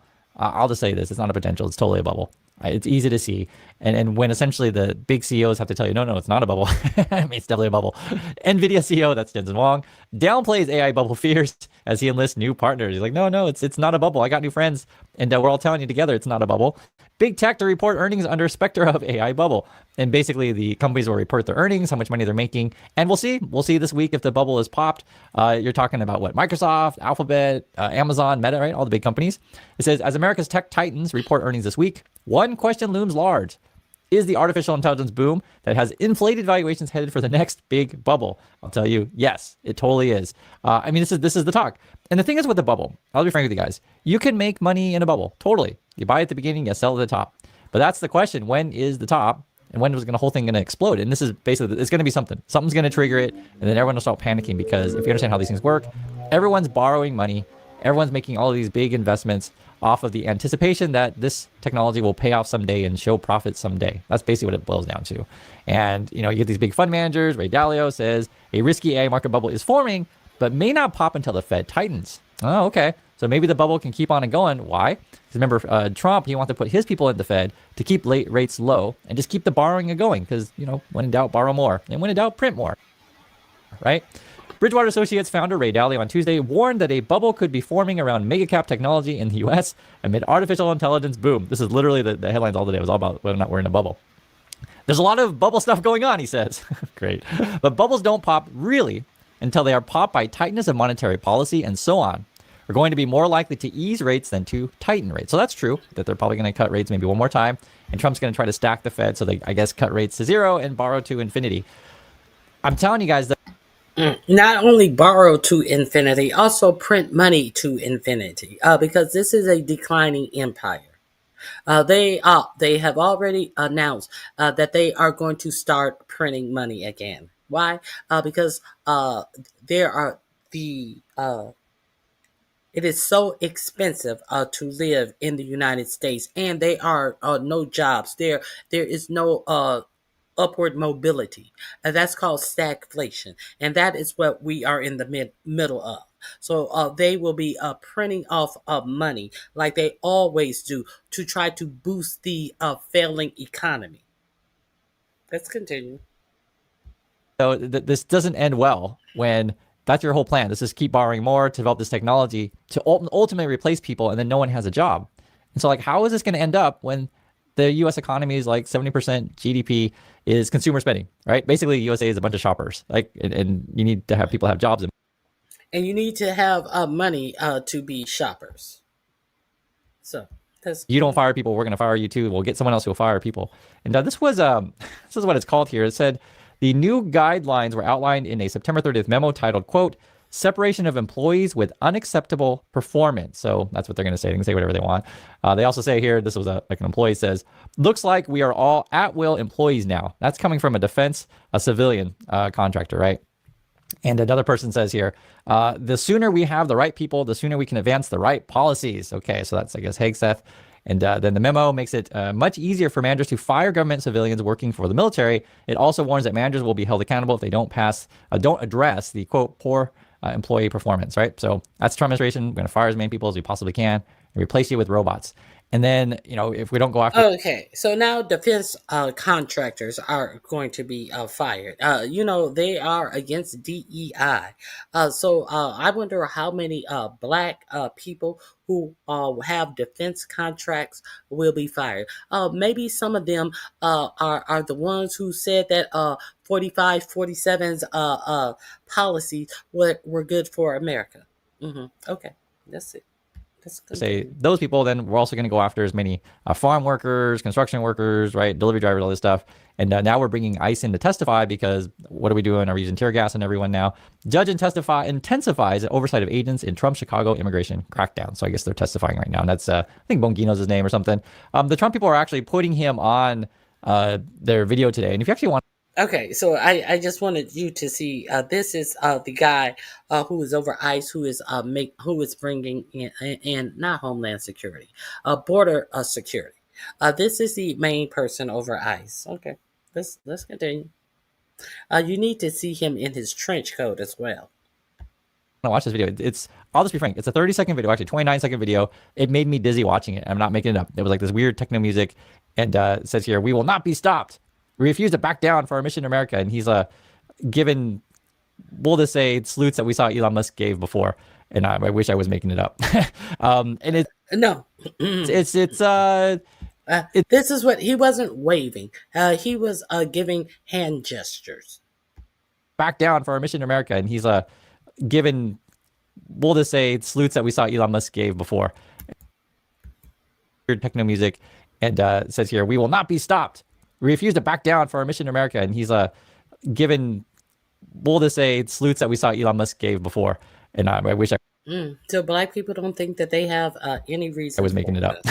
And it's well, this is, it's Trump stuff. And we've seen this stuff before. And seriously, it made me dizzy watching this thing because they do a lot of flashes and stuff like that. And it is what it is. The White House is also tweeting out the 13 shutdown vote. They're going to blame Democrats for that as the government is still shut down. And the White House is also tweeting out that there's no tax on tips, meaning that I guess we're all going to be waiters. Good luck. And they want you to work overtime also. That's their plan. Fire everyone and you're all going to be waiters, work overtime. What's going on? Well, they're begging Korea for money still, $350 billion. They're coming to Korea. I told you guys that. I think Trump's supposed to actually arrive here today in my city, my neighborhood.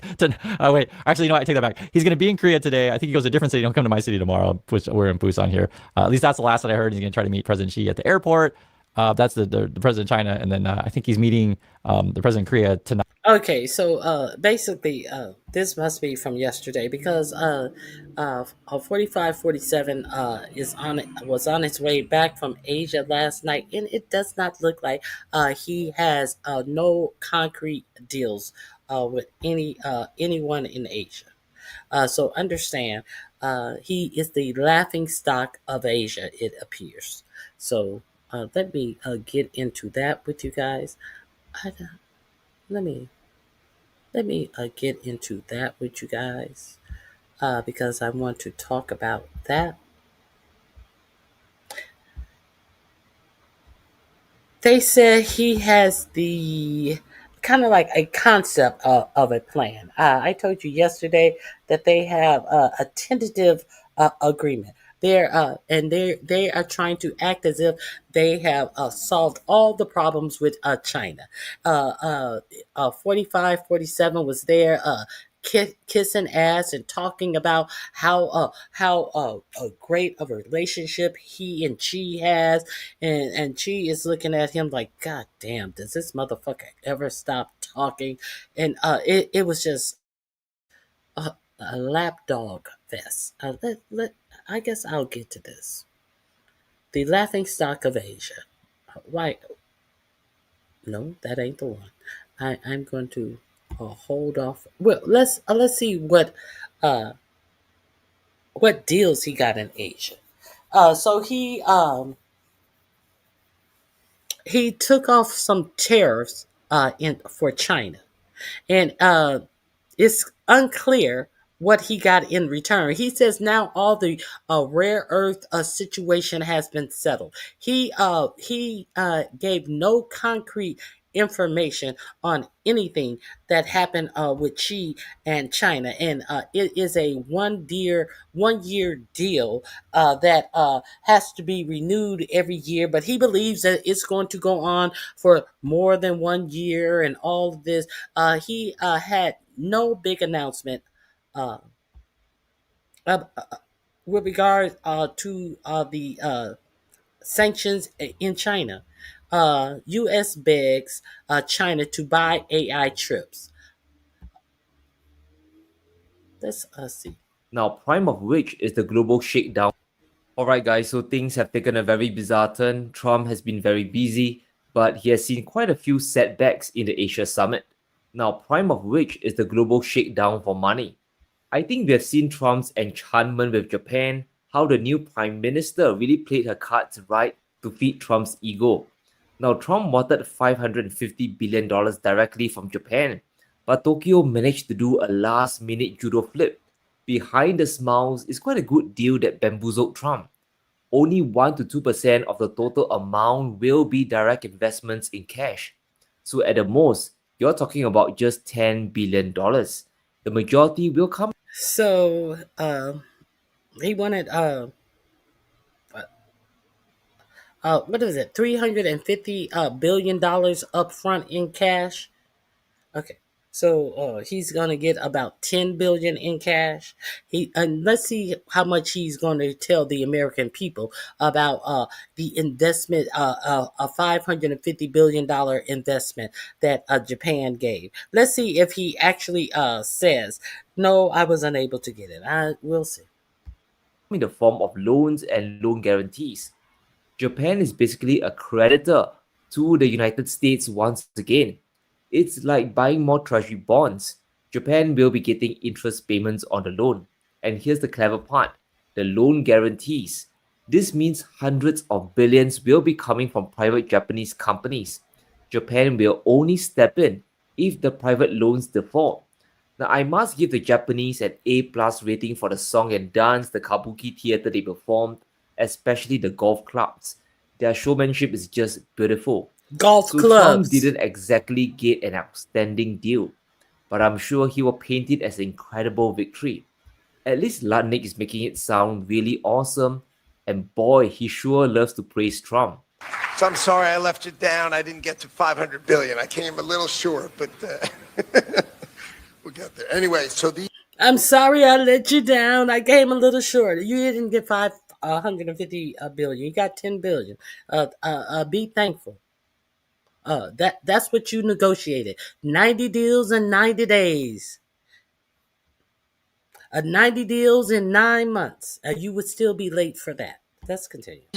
These deals are driven by the Japanese Strategic Investment Initiative, which was created by your tariff policy and by your historic trade agreement with Japan. So these deals were created by your tariff policies. Yeah, they sure were. You are absolutely right about that, and that's why you have a horrible deal with Japan, and y'all trying to make pretend like some shit is sugar. The underlying reason that we were able to get all these deals done today. Now, if you think that was bad, things are taking an even more bizarre turn.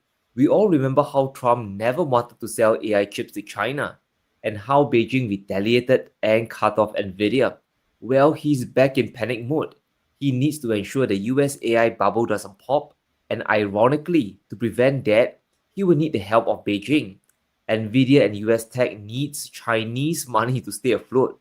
Nvidia is now the world's most valuable company with a valuation of $5 trillion. And that's thanks to Trump. He will be asking or maybe begging China to buy the latest Blackwell chip. Now, we have no idea whether China can buy the unaltered chip or if it will be a watered down version of it.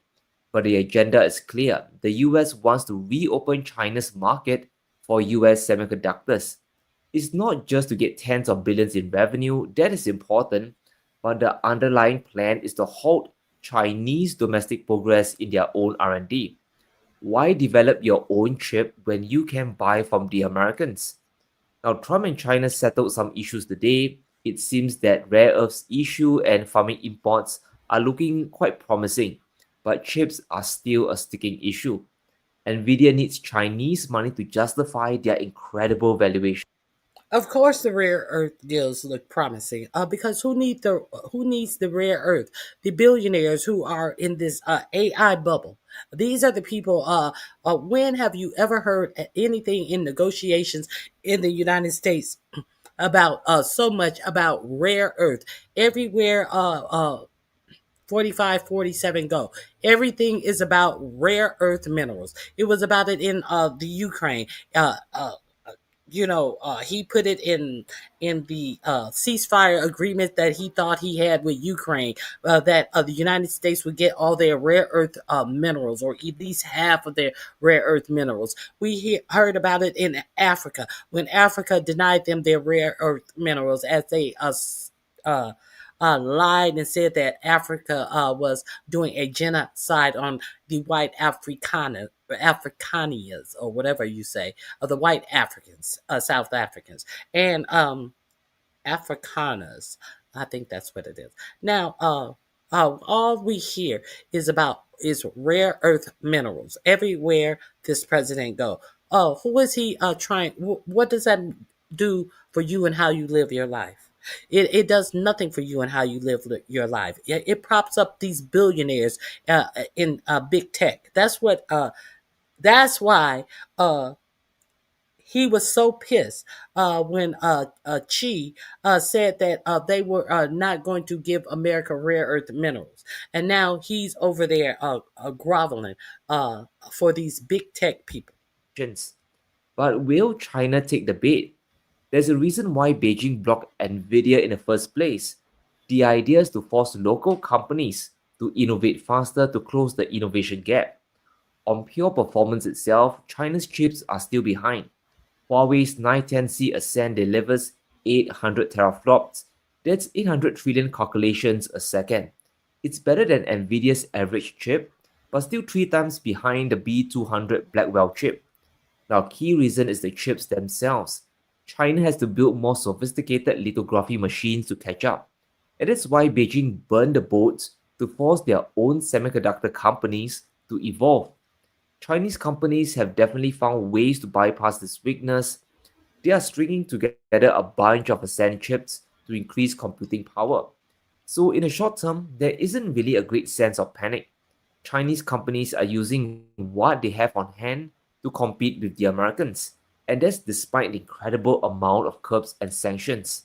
Alibaba, for example, is minimizing their Nvidia chip use but maximizing their results. With their new pooling system, they can get a 9 times increase in performance. That means making 213 chips feels like the punching power of nearly 1200. That's why the US is scrambling to prevent China from burning the boats. Who knows what workarounds the Chinese can find down the road? Soon enough, China will start their innovation pivot. A lot of Chinese chips today, they are geared towards inferences. And that's the practical application of chips in manufacturing and other key industries. Time is on China's side, and next jump is from efficiency all the way to complexity.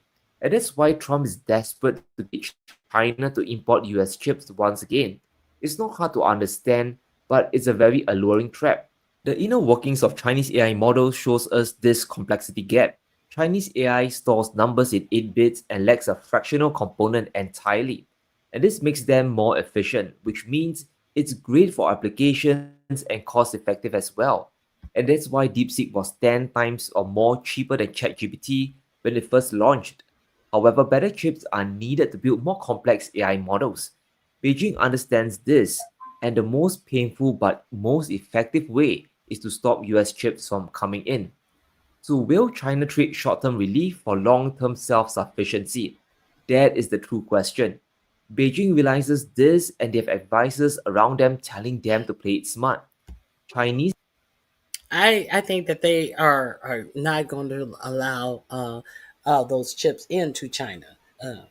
That's just my speculation. Advisors expect the US to take a step back for Trump to ease the chips export curbs in order to access Chinese rare earths and magnets.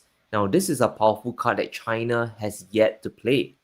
China will want the US to reverse the curbs not just on chips, but the machinery, the lithography machines to buy them as well. And that would mean allowing Chinese companies to freely import gear from ASML and Tokyo Electron. Now that's going to be the key negotiating point there. I don't think China will concede such a big point to Trump without equal pushback. And on a strategic level, it will backfire without big US concessions as well. It has to be a two-way street. That's the only way to get China to buy Nvidia's Blackwell chips.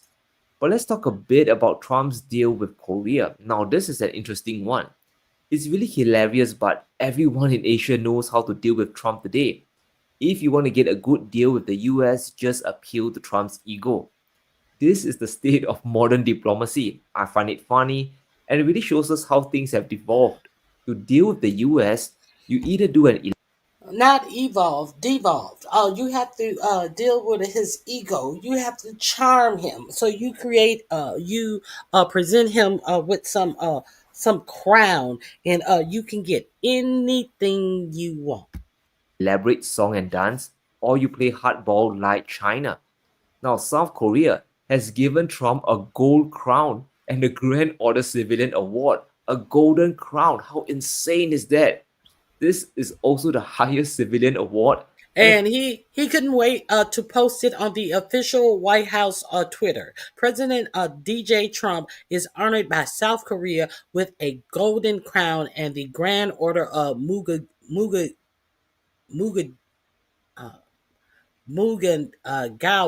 the national highest civilian award, and the first time it has been given to an American president. I bet you they didn't give it to Joe Biden. Barack Hussein, Obama never got this award. First time it's given to a US president. Now, the fact that the White House reposted this is proof enough. Trump loves this supplication, and strangely enough, it puts the Koreans in a very strong position, especially in trade negotiations. This is the playbook for modern diplomacy. Korea doesn't want to give 80% of the reserves to Trump. It would be a clumsy disaster if things get nasty down the road. So they gave him a golden crown. Now the Koreans have managed to flip Trump's $350 billion on its head for a significant tariff relief, and I guess that gift really worked. The Korean deal isn't too bad, considering the starting position. Seoul will make $150 billion in shipping investments. It will help the US rebuild their shipping industry. Now, I don't think it will work, but that's a separate conversation. The remaining $200 billion will be an investment pledge, which means a mixture of equity, loans, and loan guarantees, something like Japan's arrangement. And here's the best part. Korea will only give a maximum of $20 billion a year. So this deal could stretch on for a decade, and who knows what will happen after Trump's term. And if Korea can't get back their capital, the profit-sharing terms will be adjusted as well. In return, Korea managed to lower their tariff rate from 25% to just 15%. This is classic deal-making. The Koreans have managed to lower their risk without depleting their reserves. They live to fight another day. Now for Trump... Okay, so there's the big trip in Asia. So... let me share this. Now, this morning, this NVIDIA is projected to be worth more than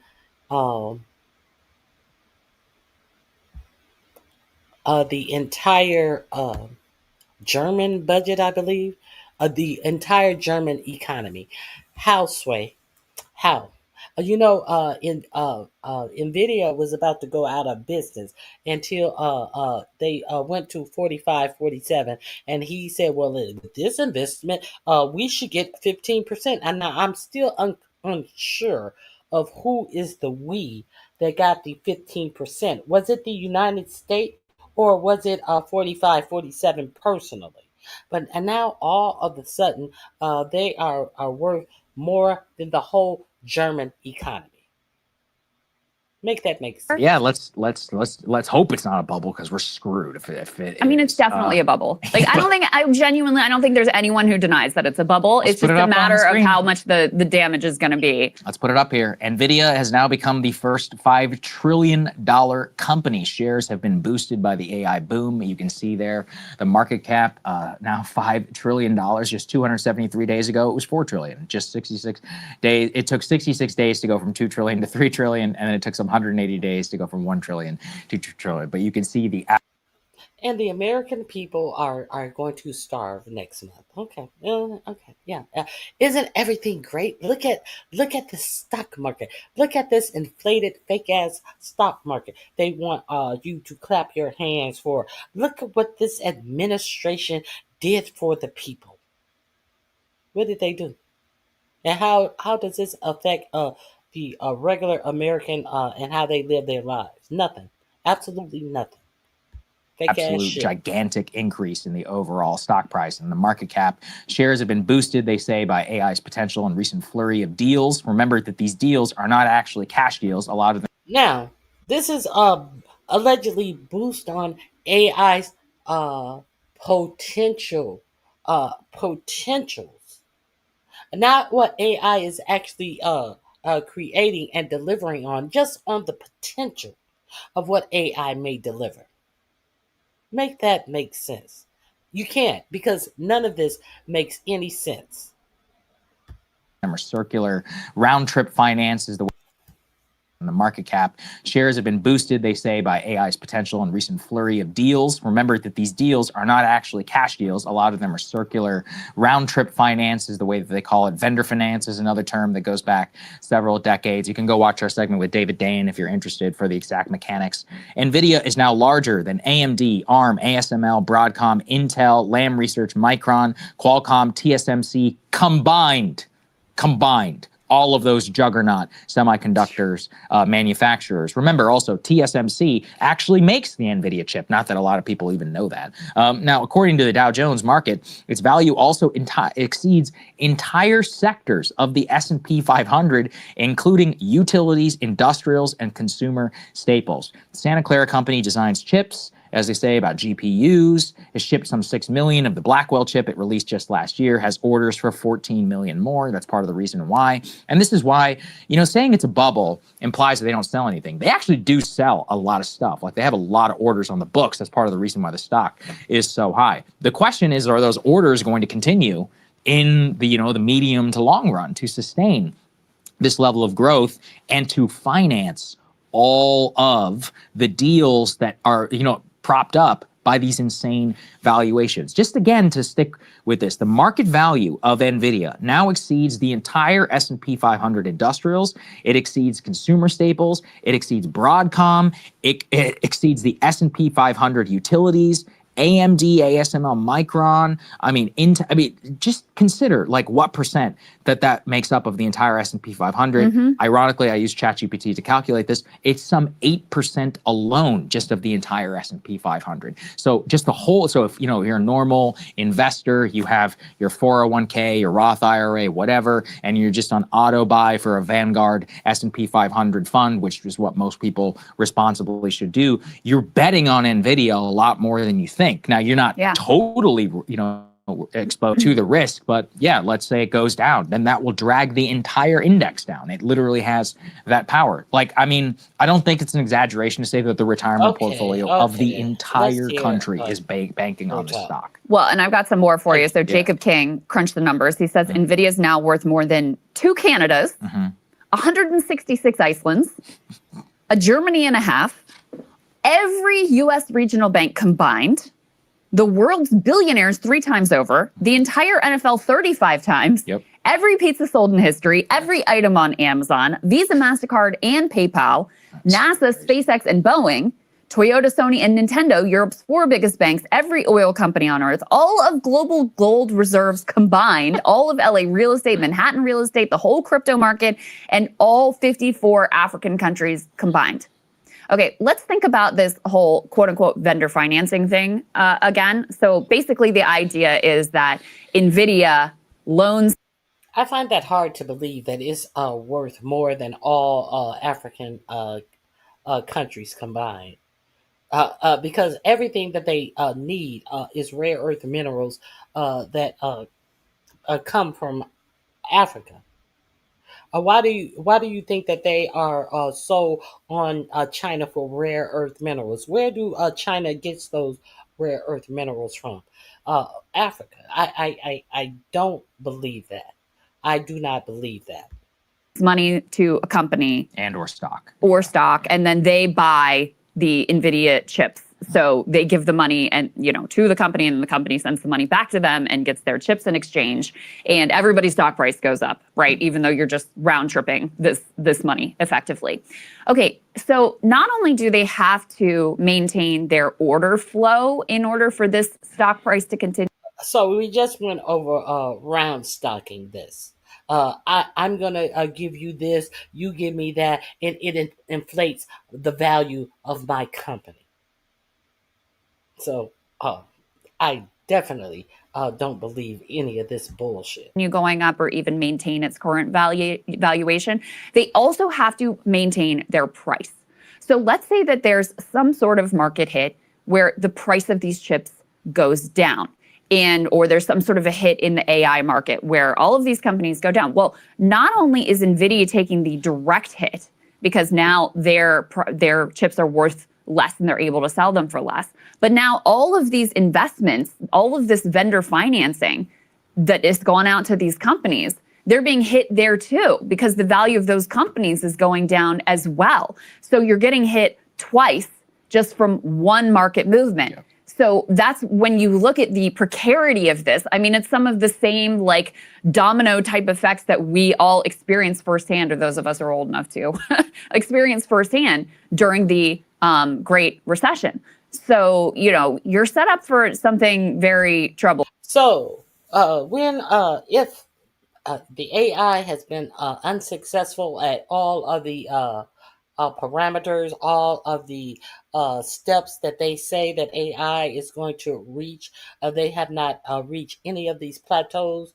So at the point when they have exhausted their attempts at AI, if they ever do, because they can continue to inflate their worth, when they if they were to discover that they're never going to be able to do what they have projected that they would do with AI, do you think that it's just going to come out in a press release, or do you think that all of these people who are in these corporations are going to find out first? Do you think that all of the investors in AI will fall out first, and then they will pull their money, and the regular people are going to be on the losing stick as usual? You know how it usually works?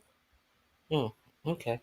So why would I be excited here? And it also begs the question, like, okay, if these chips are so amazing, there's so much demand for them, and oh my God, the price just keeps going up and up and up. Why do you need to do these deals if there is so much organic demand for this thing? So lot of big questions. And like I said, I don't even think there are many people that deny that it's a bubble. There's just all sorts of cope around it of like, okay, yeah, it's a bubble, but you know what? Even though it's a bubble, when it crashes, there's still going to be a lot of good that comes out of it, or, it's not going to pop for a long time, so don't worry about it. I mean, there are very few people who are actually like, this is fine and this market actually makes sense. Yeah. So people are actually aware that this is a bunch of bullshit, but hey, let's ride it until the wheels fall off. Let's pretend like this is doing something for the American economy, which it is not. Let's continue to prop up billionaires and not tell billionaires that this is a bunch of bullshit and people are about to starve. Of all of the announcements that NVIDIA is worth all of this money, have I heard NVIDIA say that they are going to help feed people in November? Have you heard anything about this? Now, I've heard that the pastor of New Birth, Jamal Bryant, He's running a food drive to feed people in November. Have you heard Nvidia say the people in Atlanta? Have you heard Nvidia say who they were going to help feed in November? No, you ain't heard shit about that. Fuck all of this bullshit. That's all I got to say. Fuck all of this bullshit. So let me see. Almost treason. I will share this with you. 4547 said that anybody speaking bad of him is basically almost committing treason. If you did not know, let me share that with you. Almost treason. Where is that? I thought I just put it up here. I thought. Yes, here it is. Trump says criticizing him is almost treason. If you don't know, now you know. Everything, your free speech, your right to protest your government, everything 4547 is basically saying that you're committing treason, you're terrorists, all of this. Up this morning on his trip back from Asia and determined that criticizing him is almost treasonous. That's a direct quote from him. He says that he worked very hard on this trip to East Asia and that Chuck Schumer criticizing the trip as a, quote, total dud is, quote, almost treasonous, using language accusing a political opponent of practically treason. Now, according to the president, it is apparently treason to criticize the president. Or rather, I should say, almost treason, which I'm not sure really what that means. Now, here's the issue with Donald Trump's statements. It's the fact that the President of the United States is accusing a political opponent of almost treason for just criticizing him. That is what happens in countries like Russia. That's not what happens in the United States of America, and despite all of that, the President of the United States is using this language early in the morning to accuse a political opponent of almost treason. As always, spread the word. Full updates on my Substack, linked in bio. Subscribe for free.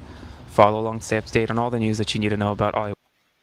I can imagine Pam Bondi is already writing up an indictment. She probably has Lindsay Halligan writing it with a ink pen, writing up an indictment by hand to indict Chuck Schumer. It sounds like something that this administration would do. So let me go into this.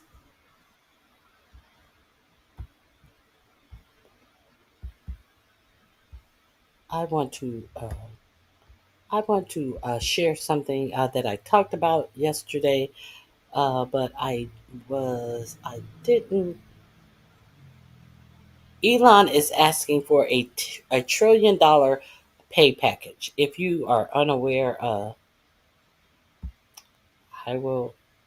No, I don't want to play him. I want to play someone else.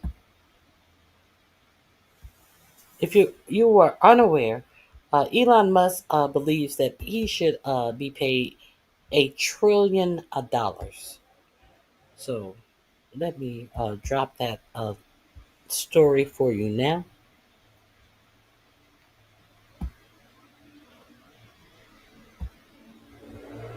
Or he will, well, it's a question mark, or he will quit Tesla, question mark. Here we go. Let me share this with you. Excuse the gardener if you hear that.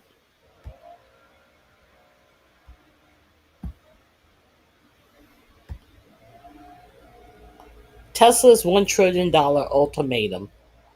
Approve pay plan or lose Musk.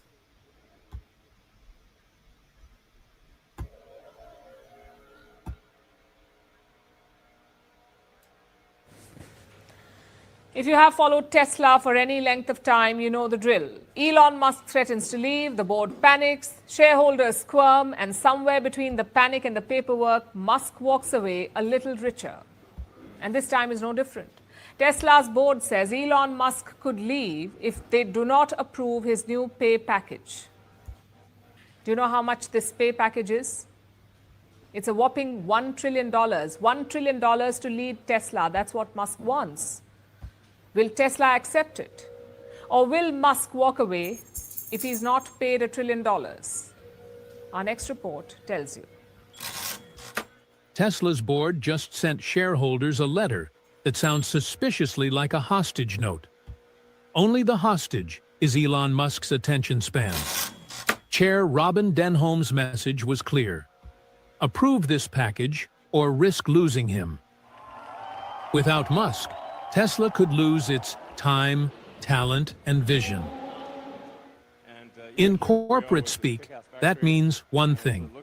We have no idea what happens to this company if Elon gets bored and walks away. And that, apparently, is worth $1 trillion. The proposal is officially called a performance-based compensation plan. It would grant Musk 12 tranches of stock tied to almost impossible targets. A market cap of $8.5 trillion, along with milestones in AI, self-driving tech, and robotics. For context, Tesla is currently valued at around $700 billion. So, this plan assumes Tesla will become more valuable than Apple, Microsoft, Saudi Aramco, and half the global auto industry combined. But Tesla insists this is not about greed. It's about motivation. Musk, they say, needs to be incentivized, because apparently owning $200 billion worth of Tesla stock isn't motivational enough. Of course, this isn't Musk's first billion-dollar rodeo. Back in 2018, Tesla handed him a $55 billion pay plan, then the largest in history. Shareholders approved it. Tesla's stock soared. Elon Musk became the world's richest man. But in 2024, a Delaware court threw out that plan, ruling that Tesla's board wasn't exactly independent. The judge said Musk had too much influence. It said the deal was unfair to shareholders. Tesla tried to get shareholders to re-ratify it in 2024, framing it as a matter of fairness. The court, however, disagreed. This time, Tesla isn't even pretending this is about fairness. It's about fear. Denholm's latest letter practically begs shareholders to approve the plan to retain and motivate Musk. She warns that without it, Tesla could lose significant value. To make it more appealing, the 2025 plan adds a new twist: voting power. Unlike the 2018 options, Musk could start voting with shares before they even vest. That's what Musk wants most: influence. But not everyone's clapping. Proxy advisory firms have already told shareholders to vote no. They call the package too large and unduly influenced by Musk. And here's what Denholm's letter doesn't mention: Tesla's real problems. The lineup is aging. Competition from China and Europe is fierce. Regulatory credits, a key profit driver, are vanishing. FSD, that is full self-driving, still isn't fully self-driving. And Musk's side projects, from politics to social media chaos, have turned off institutional investors. I'm Doc, Gothic MAGA. Yet Tesla's board isn't offering a plan to fix these. Just a reminder that Musk could walk. So is this real or a $1 trillion bluff? Here's the uncomfortable truth. Musk has threatened to leave before. He never really has. He flirts with departure the way he flirts with Mars colonization, dramatically and often. But this time might be different. Or maybe it's just Act 3 of the same old play. Because when it comes to Elon Musk and Tesla, one thing's certain: the drama always pays.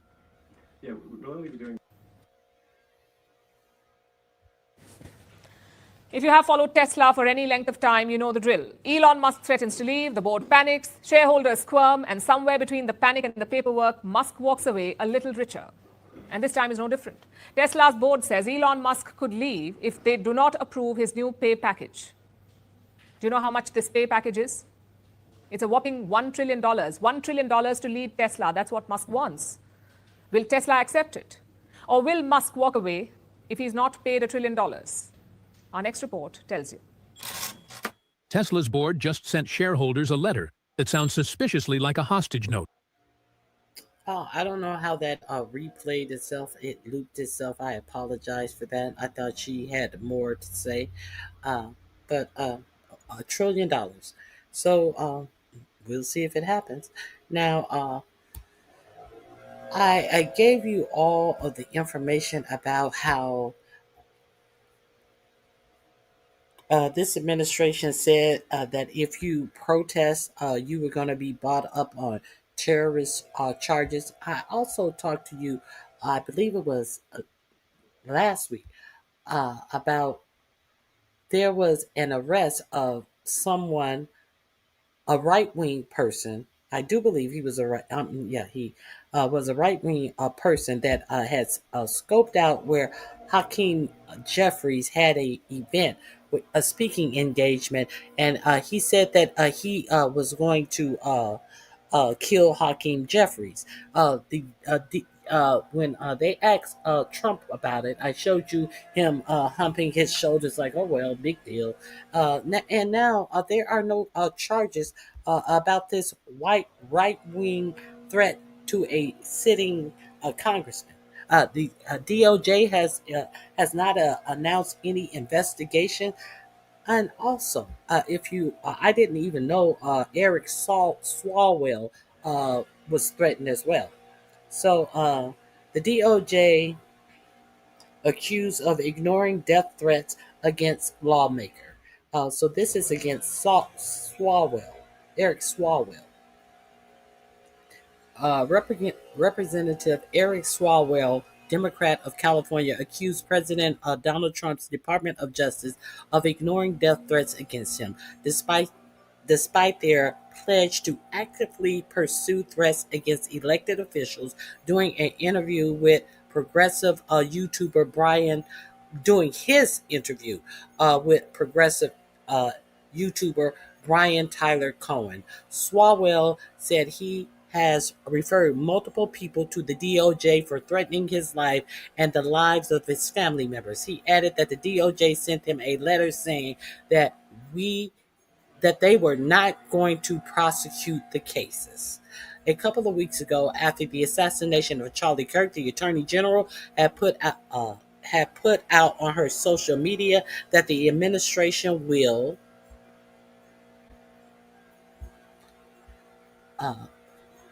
I lost my place. Wait a minute. I lost my place. Okay. A couple of weeks ago, after the assassination of Charlie Kirk, the Attorney General had put out on her social media that the administration will aggressively pursue any threats against an elected official. And I responded essentially saying, that's not the case, Swalwell said. We have a number of direct, specific threats to me and my kids that have not been prosecuted.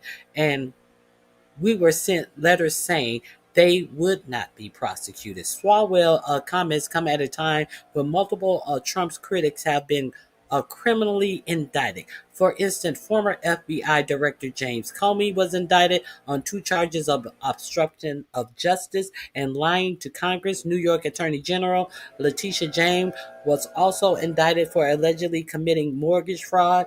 Both Comey and James have denied the charges against them. So there's the bullshit with it. Now, also, there is breaking news with the Letitia James and James Comey situation.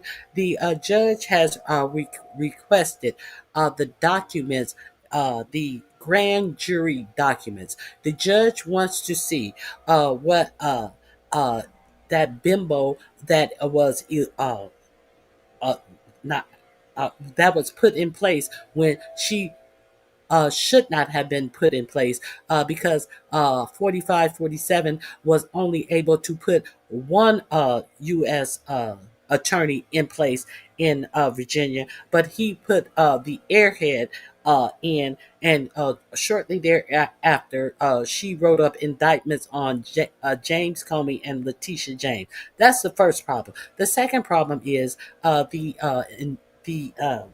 prosecution papers were written so poorly that now the judge is demanding to see the grand jury information because both Letitia James and James Comey have filed that she is not even the right person to be over bringing any prosecution in Virginia. So we're waiting on that. Let me, so I just wanted to show you what the DOJ is up to as well. Now, let's get into why it's important to follow the money. We have talked about how these billionaires are playing shell games to inflate the wealth of their countries, their companies, their countries. Let me share with you why it's important to follow the money. This one is about 12 minutes long. We investigated hundreds of Trump donors. What we found will shock you. It's not going to shock me. It's not shocking. It's obvious. Trump hosted a dinner for big tech's top CEOs. The most brilliant people are gathered around this table. Meta, Google, Microsoft, OpenAI, everyone was there. This is definitely a high IQ group. It was the usual scene. A bunch of people around a table praising Trump, thanking him for everything that he's doing. Well, thanks for all people in tech. These were all tech people. A bunch of people around a table praising Trump, thanking him for everything that he's doing. Well, thanks for hosting us. Thank you so much. Thank you. Thank you for including me. Thank you for being such a pro-business, pro-innovation president. Thank you for that. Thank you. But I've got to admit, this dinner in particular, it had me scratching my head. It was weird. And not just because Zuckerberg got caught on a hot mic trying to be the teacher's pet. All of the companies here are making huge investments in the country. How much are you spending, would you say, over the next few years? Oh gosh, I don't know, at least $600 billion. Sorry, I wasn't ready to do our I wasn't sure what number you want to go with. Trump and Trump allies have historically been anti-tech. There's no question that what the big tech companies are doing is very bad. I think big tech has made a terrible mistake and very, very bad for our country. The presidency that started the antitrust lawsuit against Google was Donald J. Trump's presidency. We've got to take on those monopolies. President Trump already did it, and I think he'll do it again if we give him another chance. In fact, Trump's first administration sued Google and Meta, and they tried to ban TikTok.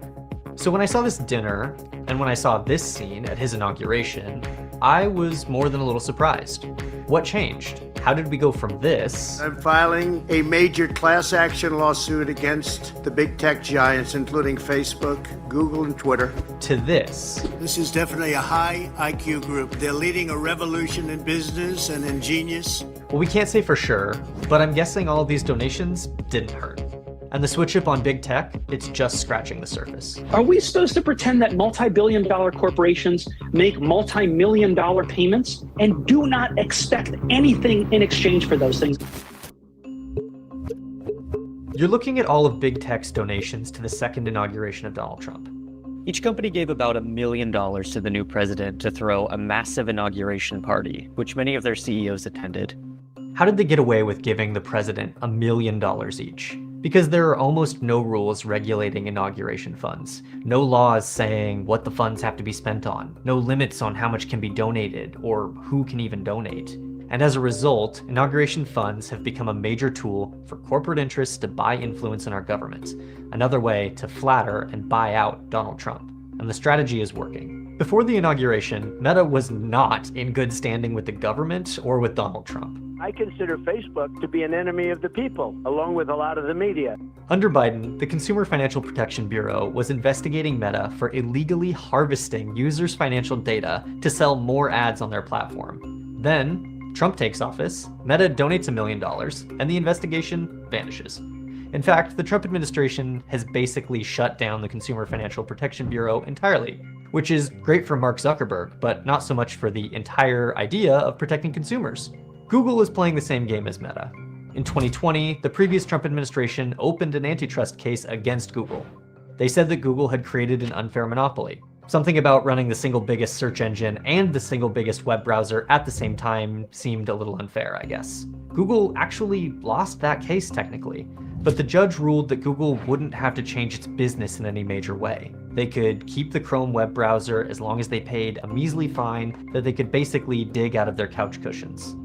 A lot of people saw it as a major blow to antitrust efforts, and yet, 5 years after he opened the lawsuit, Trump changed course and congratulated the CEO of Google on this favorable ruling. Do you want to talk about that big day you had yesterday? I'm glad it's over. Don't forget, Biden was the one that prosecuted that lawsuit. You know that, right? Google's stock price, of course, skyrocketed after the ruling.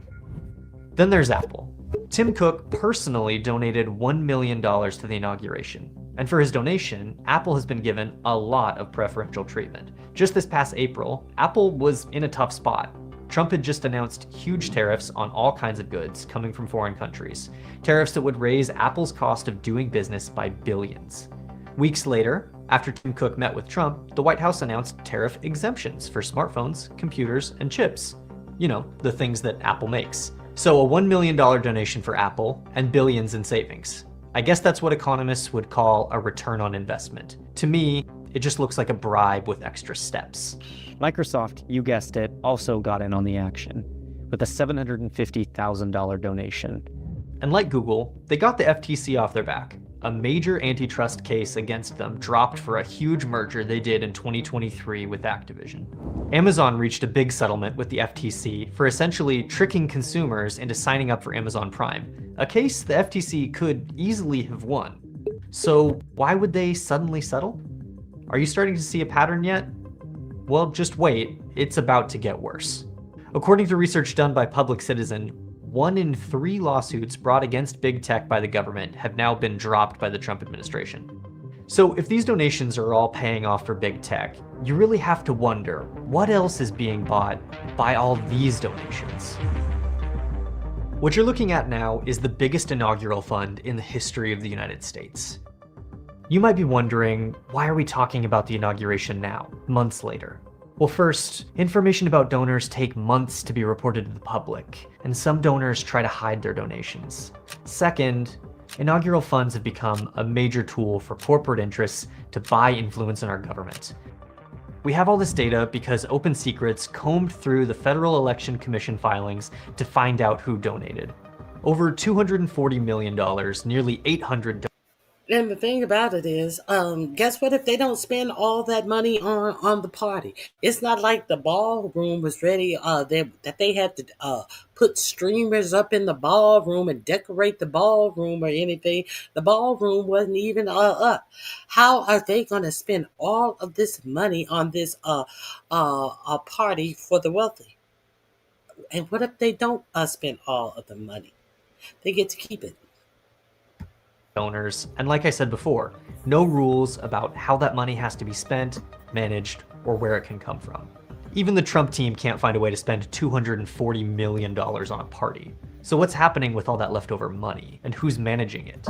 There is an opportunity. Is he, have you heard anything about the Trump administration giving out food, free food in November? Even buying a hen or a Cornish hen, much less, donating that the turkey that they have to pardon. Since he does so many pardons, can he skip a pardon and go on and let the turkey that they pardon every year, can he skip a pardon? I mean, he's done so many. He has Diddy on the horizon. Can he donate that turkey to a hungry family? No, because he don't care about you. This is what he cares about right here. All of this money that he didn't spend on the inauguration, Who is he helping feed November since the government is shut down and they decided, even though that they have money for SNAP, that they're not going to give these people SNAP money? This is your government. Here for unprecedented levels of corruption. Unlimited corporate money flowing into the coffers of the Trump inaugural fund, buying access without any oversight. So of course, big tech companies weren't the only ones throwing their hats in the ring. Up first, the top donor, a company called Pilgrim's Pride, contributed $5 million. They're one of the top chicken producers in the United States. Now, when I saw this, I said Pilgrim Pride. I think that's a chicken corporation. So our chicken is going to be less regulated. You have so many nations that refuse to buy chicken from the United States in the first place because they the final thing that they do with our chicken is rinse it off in some type of a chlorine bath to get rid of any of the diseases that are growing on our chicken, like that salmonella and those type of diseases. And so you mean to tell me that all they had to do was give this administration $5 million, and he's going to increase the line where the chickens pass by the inspectors and the people who work in these chicken plants. They can barely do their job because they're doing so much of the same repetitive movements. And now the line is going to go quicker because they have $5 million to give to 4547 to loosen regulations on their processing plant. Make that make sense. Let's continue. States, and this was their biggest political donation ever. And you know what? It looks like they're getting good value for their money. Because in March of this year, just a few months after the inauguration, the USDA started changing the rules around poultry production. The USDA decided to let poultry giants speed up production despite serious safety concerns. Unions pointed out that increased speeds will mean more injured workers in an industry where over 80% of workers are already at risk for repetitive use injuries. And yeah, that makes sense. But I guess the unions didn't have $5 million to give to the Trump administration. Next up, Big Oil, ConocoPhillips, and Chevron. On the first day of the new administration, Trump signed an order to expand drilling on federal land in Alaska. Then they passed the One Big Beautiful Bill, which had $18 billion in tax breaks and incentives for big oil. You know what? People on Medicaid, they should have donated to the inauguration. Maybe so many people wouldn't have lost Medicaid in that One Big Beautiful bill. Is that what people who needed health insurance needed to do to ensure that he would not cut them off of Medicaid? Maybe so. But if they had money, they wouldn't be on Medicaid in the first place. He don't give a fuck about poor people. Then in July, they reversed their own ban and decided that Chevron should definitely be allowed to operate in Venezuela. And I'm sure the $2 million donation had nothing to do with it. Nvidia got in on the action with $1 million donation. Of course. What did they get? Permission. The government had previously banned Nvidia from selling their most advanced AI chips to China on the grounds that China would be using them for the military. Not the case anymore. AI chips can be sold to China again, although Nvidia does have to share 15% of the revenue with the US government. Just like with Apple, tariffs seem to only apply to people who lack direct access to the president. Boeing made a contribution after having a very bad couple of years. You might remember a few years ago their planes were literally falling out of the sky. Hundreds of people died. Seems like the kind of thing that there might be a you remember the Alaska airline flight where the whole door flew off mid-flight? trial over. But in May, the Department of Justice made a deal with Boeing to not prosecute them for crimes over the 737 crashes as long as Boeing paid about... Yeah, no harm, no foul. And why should they have paid something? Because people died. And why else should they have paid something? Because they were complaints that the workers who were assembling the planes complained about, and shortcuts that they were taking. That the whistleblowers came out and actually alerted the public what Boeing was doing. But what happened with Boeing after contributing money to this inauguration, to this little party? What happened with them? To not prosecute them for crimes over the 737 crashes, as long as It's buffering. I Boeing paid apologize. about $1.1 billion in fines. Sounds like a lot of money until you learn that Boeing had just won a contract for $50 billion with the Department of Defense to build new F-47 fighter jets. Not a bad job if you can get it. $1 billion. Well, Ronnie Q, they still had to pay a fine. No, they didn't. They were heavily rewarded with 49 more billion. Looks a lot like a preferential slap on the wrist to me. If you hate the current state of air travel, then you'll be interested to hear that Delta and United both made major donations. Then the Trump administration turned around and killed new rules that would force airlines to compensate passengers for excessive delays. In response to this move and the rollback of other rules about hidden fees and flight cancellations, the airlines said, "We look forward to working with the Department of Transportation on implementing President Trump's deregulatory agenda." Yeah, I bet they do. The crypto industry also came in with some of the biggest donations for President Trump.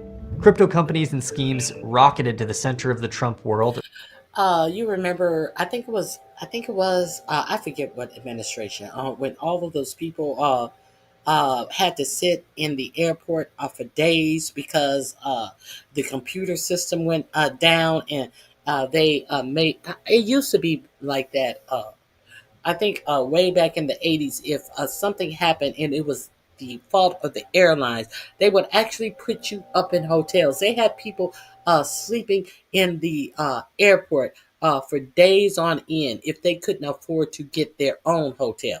And they made it a rule that if something happened and it was the airline's flight fault, that you will be rebooked for free. And if you decided not to take the flight, that you would be reimbursed. All of that was wiped away with 4547. Because fuck you. We have money to burn. We take taxpayer dollars and buy Christy Nome and Corey Lewandowski new private jets to ride around on. So I don't understand why you have problems flying, customer. At the start of this year, when Trump passed the Genius Act, the first major piece of legislation that brings cryptocurrencies into the formal economy, started dropping major investigations into crypto companies, created a strategic cryptocurrency reserve for the government, and launched his own meme coin on the Solana blockchain, another major donor. Which is a long-winded sentence that I can't believe I just had to say. And maybe the worst part of all of these donors are the ones that we don't know anything about. The shell companies, political action committees, and the fake nonprofits that were made to hide who the real donors are. Americans for Pharma Reform, Election Freedom Inc., Axe Capital, all untraceable dark money. We'll probably never know who they were or what influence they bought.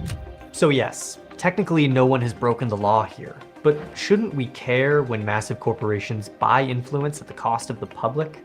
$1 million to spare? You can have dinner with the president, and he might even listen to your concerns. $5 million to spare? You can probably... He might even pardon your son. You remember the woman who went to one of his $1 million dinners that he, one of the many $1 million dinners, and her son was pardoned for I forgot what money laundering and a whole host of other things. Y'all remember that? Probably buy a whole policy. To me, this looks a lot like a system of patronage, a government that operates on fealty, bribes, personal favors, and insider access. It's not just the inauguration and all this money. It's how the Trump administration has attacked big law firms to get them to offer free work.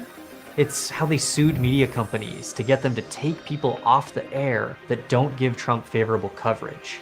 It's how they force private companies to bend the knee to comply with Trump's preferences. It's how they threaten to withhold funding from states with governors that Trump doesn't like. The inaugural Also, deny states that he doesn't like FEMA dollars. I talked about that on yesterday. All the claims for FEMA help and assistance that he denied to blue states. There's that as well. fund was just one move in the playbook, a move that recenters corporate power at your expense. Welcome to America. So that's all I have to share with you today. I hope you guys have a fabulous remainder of. Let me make sure. Is that dying to give birth? I must share this with you. Louisiana. Mike Johnson, the Speaker of the House, is from Louisiana. 1 second, please.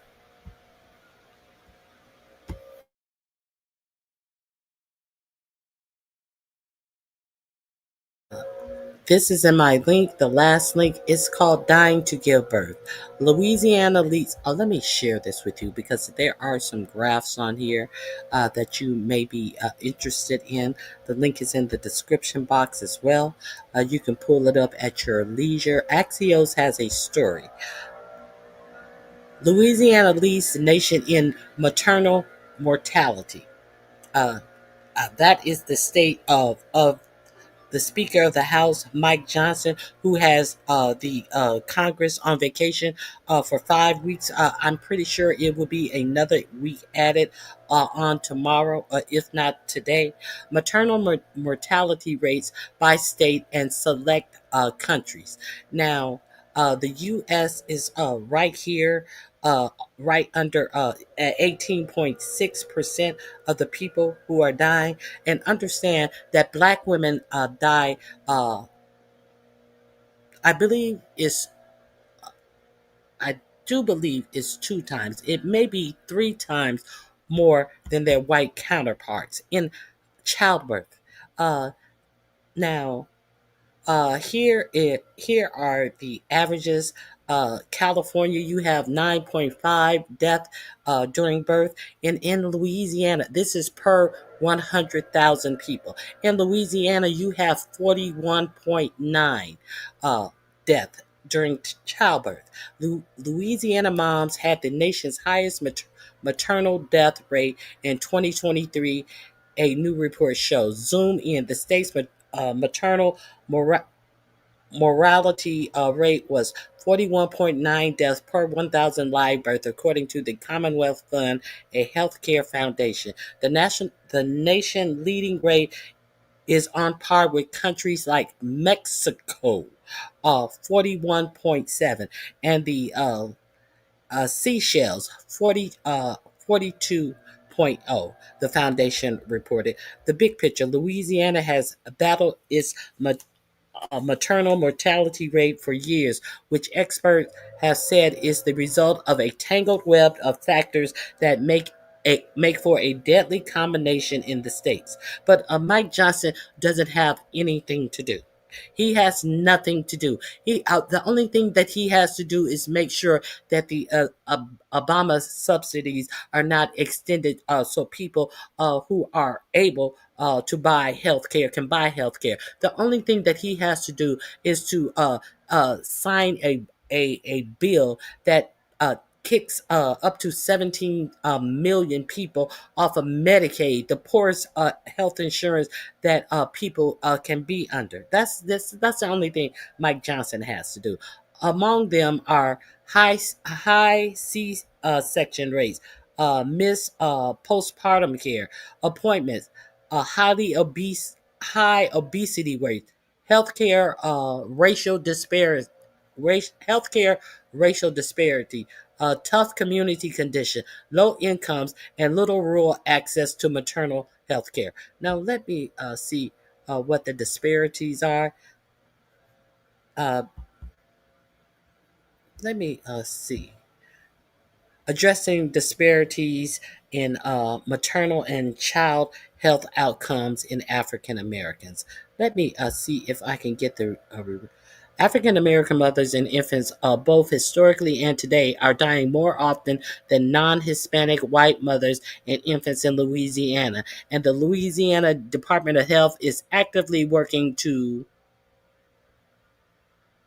implement strategies that eliminate these inequalities. In order to make lasting change and meet the aims that the department is focusing on and its policies, systems, evaluation, and initiative through the agency to drive change for the mothers and infants and the system they encounter. Let me see. Let me see if I can get some statistics.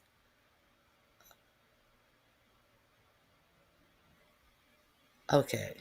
In Louisiana, 4 black mothers die every wait a minute, shit. In Louisiana, 4 black mothers die for every white mother.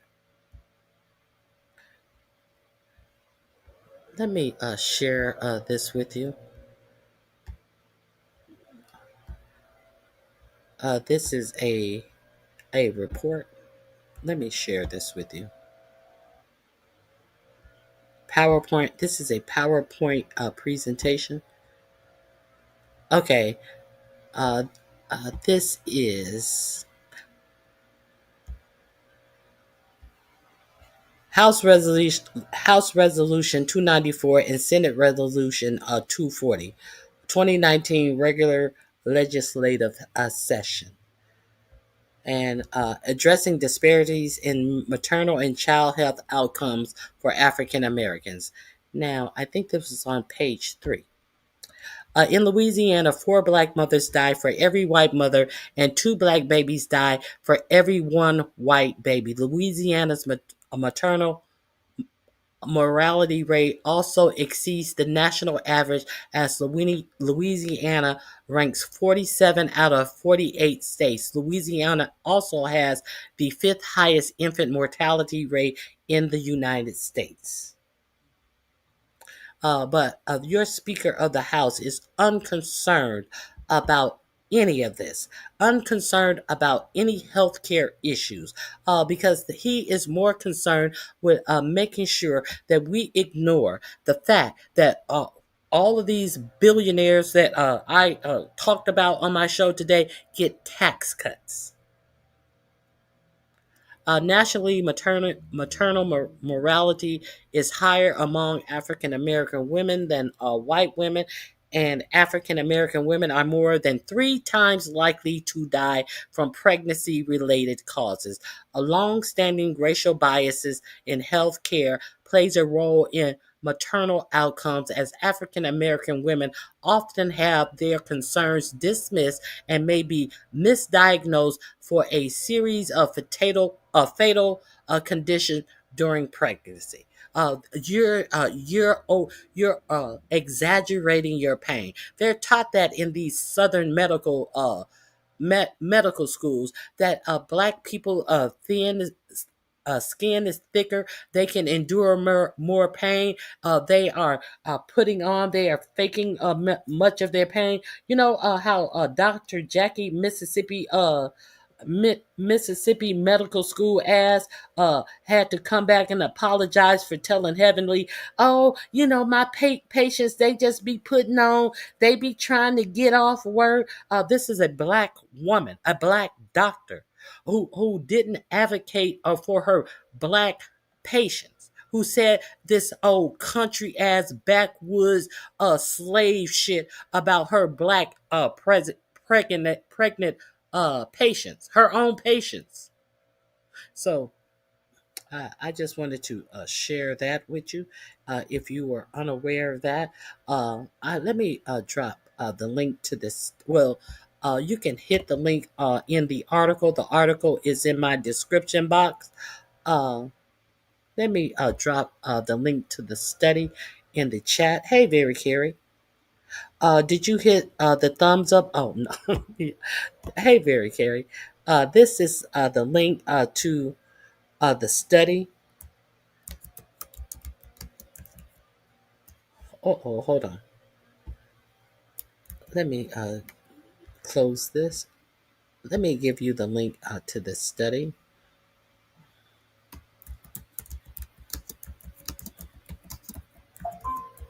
Now, the article is in the description box. And here you go. So, ain't nothing changed. But Mike Johnson has no time for health care. This administration has no time for health care. It's not like this isn't the richest nation in the world. Very Carey, I don't know if you were in here. No, I don't think you were here yesterday. I gave a shout out to Jamaica, Haiti, and Dominican Republic and Cuba about these storms. Now, I find it awful strange that the United States has a buildup of warship, fighter ships, aircraft carriers, and all of this in the Caribbean and the Pacific Ocean and in the Caribbean Ocean. And not one time did I hear about anybody going flying to any of these islands to help these black people during this Category 5 hurricane. But I did hear Pete Kegbreath when he was during his confirmation hearings that they were not going to bother the military anymore with this with what am I trying to say? They are not going to bother the military with this global warming stuff anymore. And the simple fact that nobody is paying attention to global warming, these hurricanes are increasing. And that hurricane rolled over Jamaica and sat there. And that's because of global warming. I also talked about how I believe it's in Iceland. They have never, ever had mosquitoes there because it was too cold and there was no way that a mosquito could even get close to Iceland. Now they have swarms of mosquitoes and they want to pretend like global warming is not a thing. Now you have all of these ships sitting right there who could have went and helped and evacuate any of these people. But did they do that? No, they did not do that at all. Because they're searching for more to topple Venezuela, who has the largest deposit of oil, so they can warm the planet more. So if you weren't here, Vera Carey, I gave a shout out to that region. And it's just like really really disgusting, all of the money that we have, and people are riding out storms with war vessels there that could evacuate these people, and did nothing. Didn't the second link doesn't work? Didn't raise a thumb. Well, if the second link doesn't work, I apologize. I don't know why the second link doesn't work. However, you can reach this study if you hit on the Axios story about the death rates in Louisiana, and hit right here, healthcare racial disparities, and it will take you to the study. It is highlighted in blue, healthcare racial disparities, and it will take you to that page. I pulled the link right off. I don't know why. Let me try it one more time. Let me refresh it. Nope, it didn't do anything when I refreshed it. Wait a minute, that's the wrong link. Hold on. Oh, that was the wrong link. I apologize. Oh, that was the wrong link. Here is the healthcare link. Thank you, very Carrie. Let me delete this comment. This is the oh, that was extra. It took up two. Here's the healthcare link. Here is the healthcare link.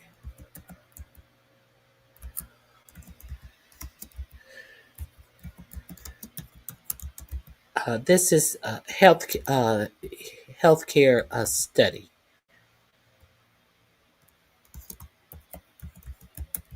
Here is that link right here.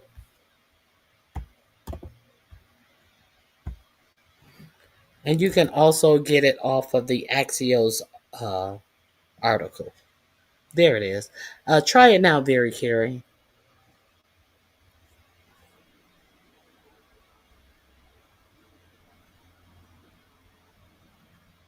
Yeah, that should be SR 240 HR 294. I think that is it. Yep, that's it. So hope you guys have a fabulous Halloween and a fabulous weekend. I may or may not be on tomorrow. However, I know it's the holiday season. I know it's Halloween. I know people usually go out and trick or treat and everything. But please, this is the holiday. Make sure that you take care of you and yours, and make sure that you take the suggestions that I always give you. I also dropped a link yesterday, and I showed a video, short yesterday, on how to prepare yourself just in case. Just in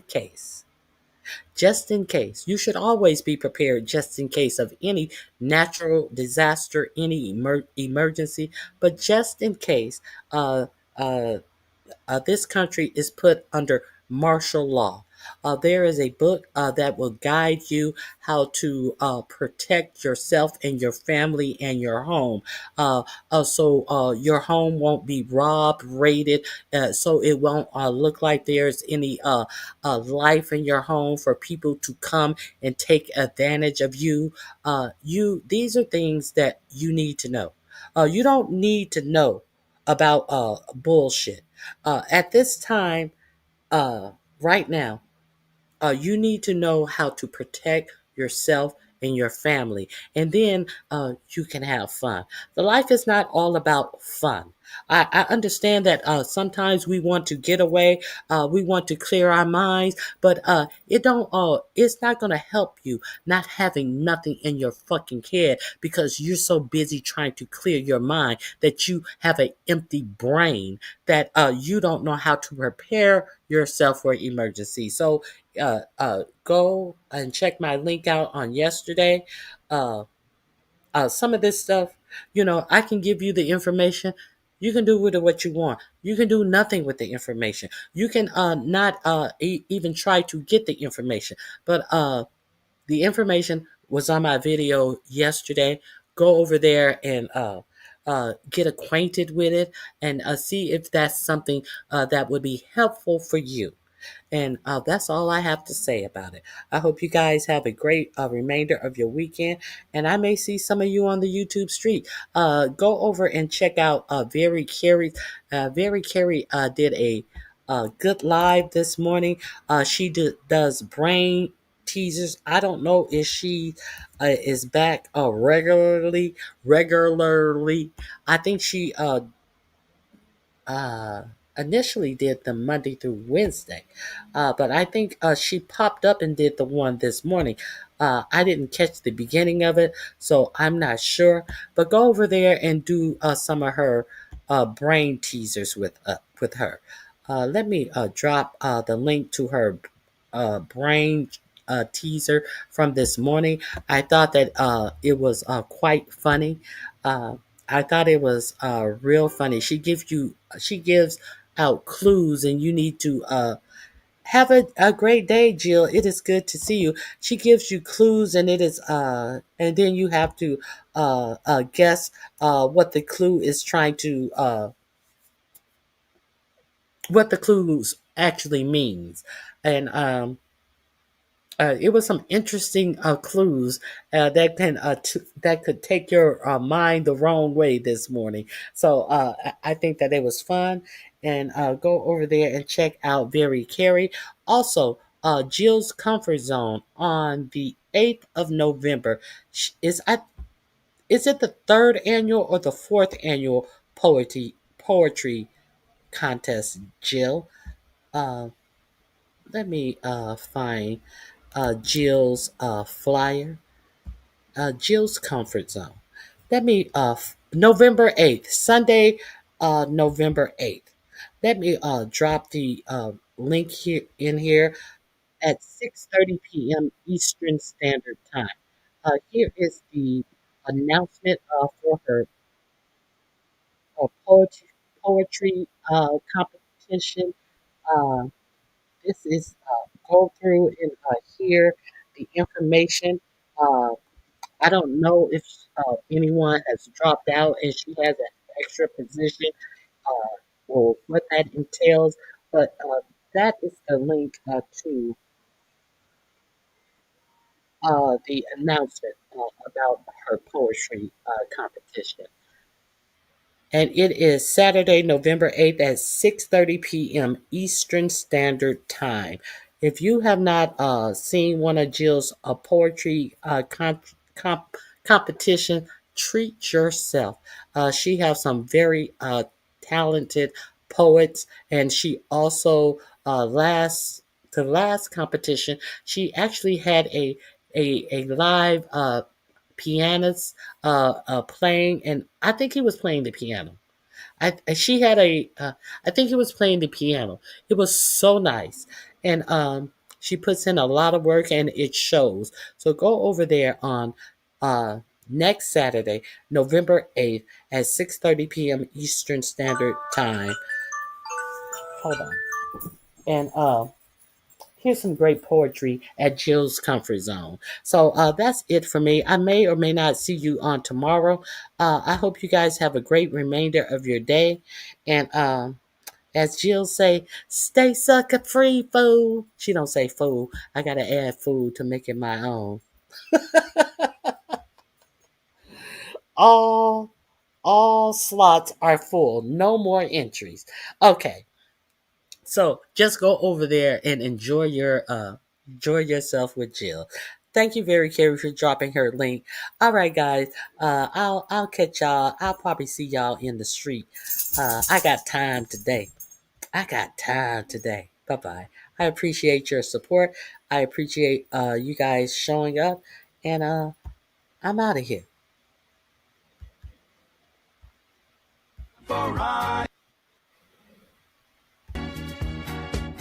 It's time for Ronnie. In the morning while I'm driving, Ronnie. I really come alive when it's time for Ronnie. I listen to my Ronnie. Ronnie. I listen to my Ronnie. It's time for Ronnie Q.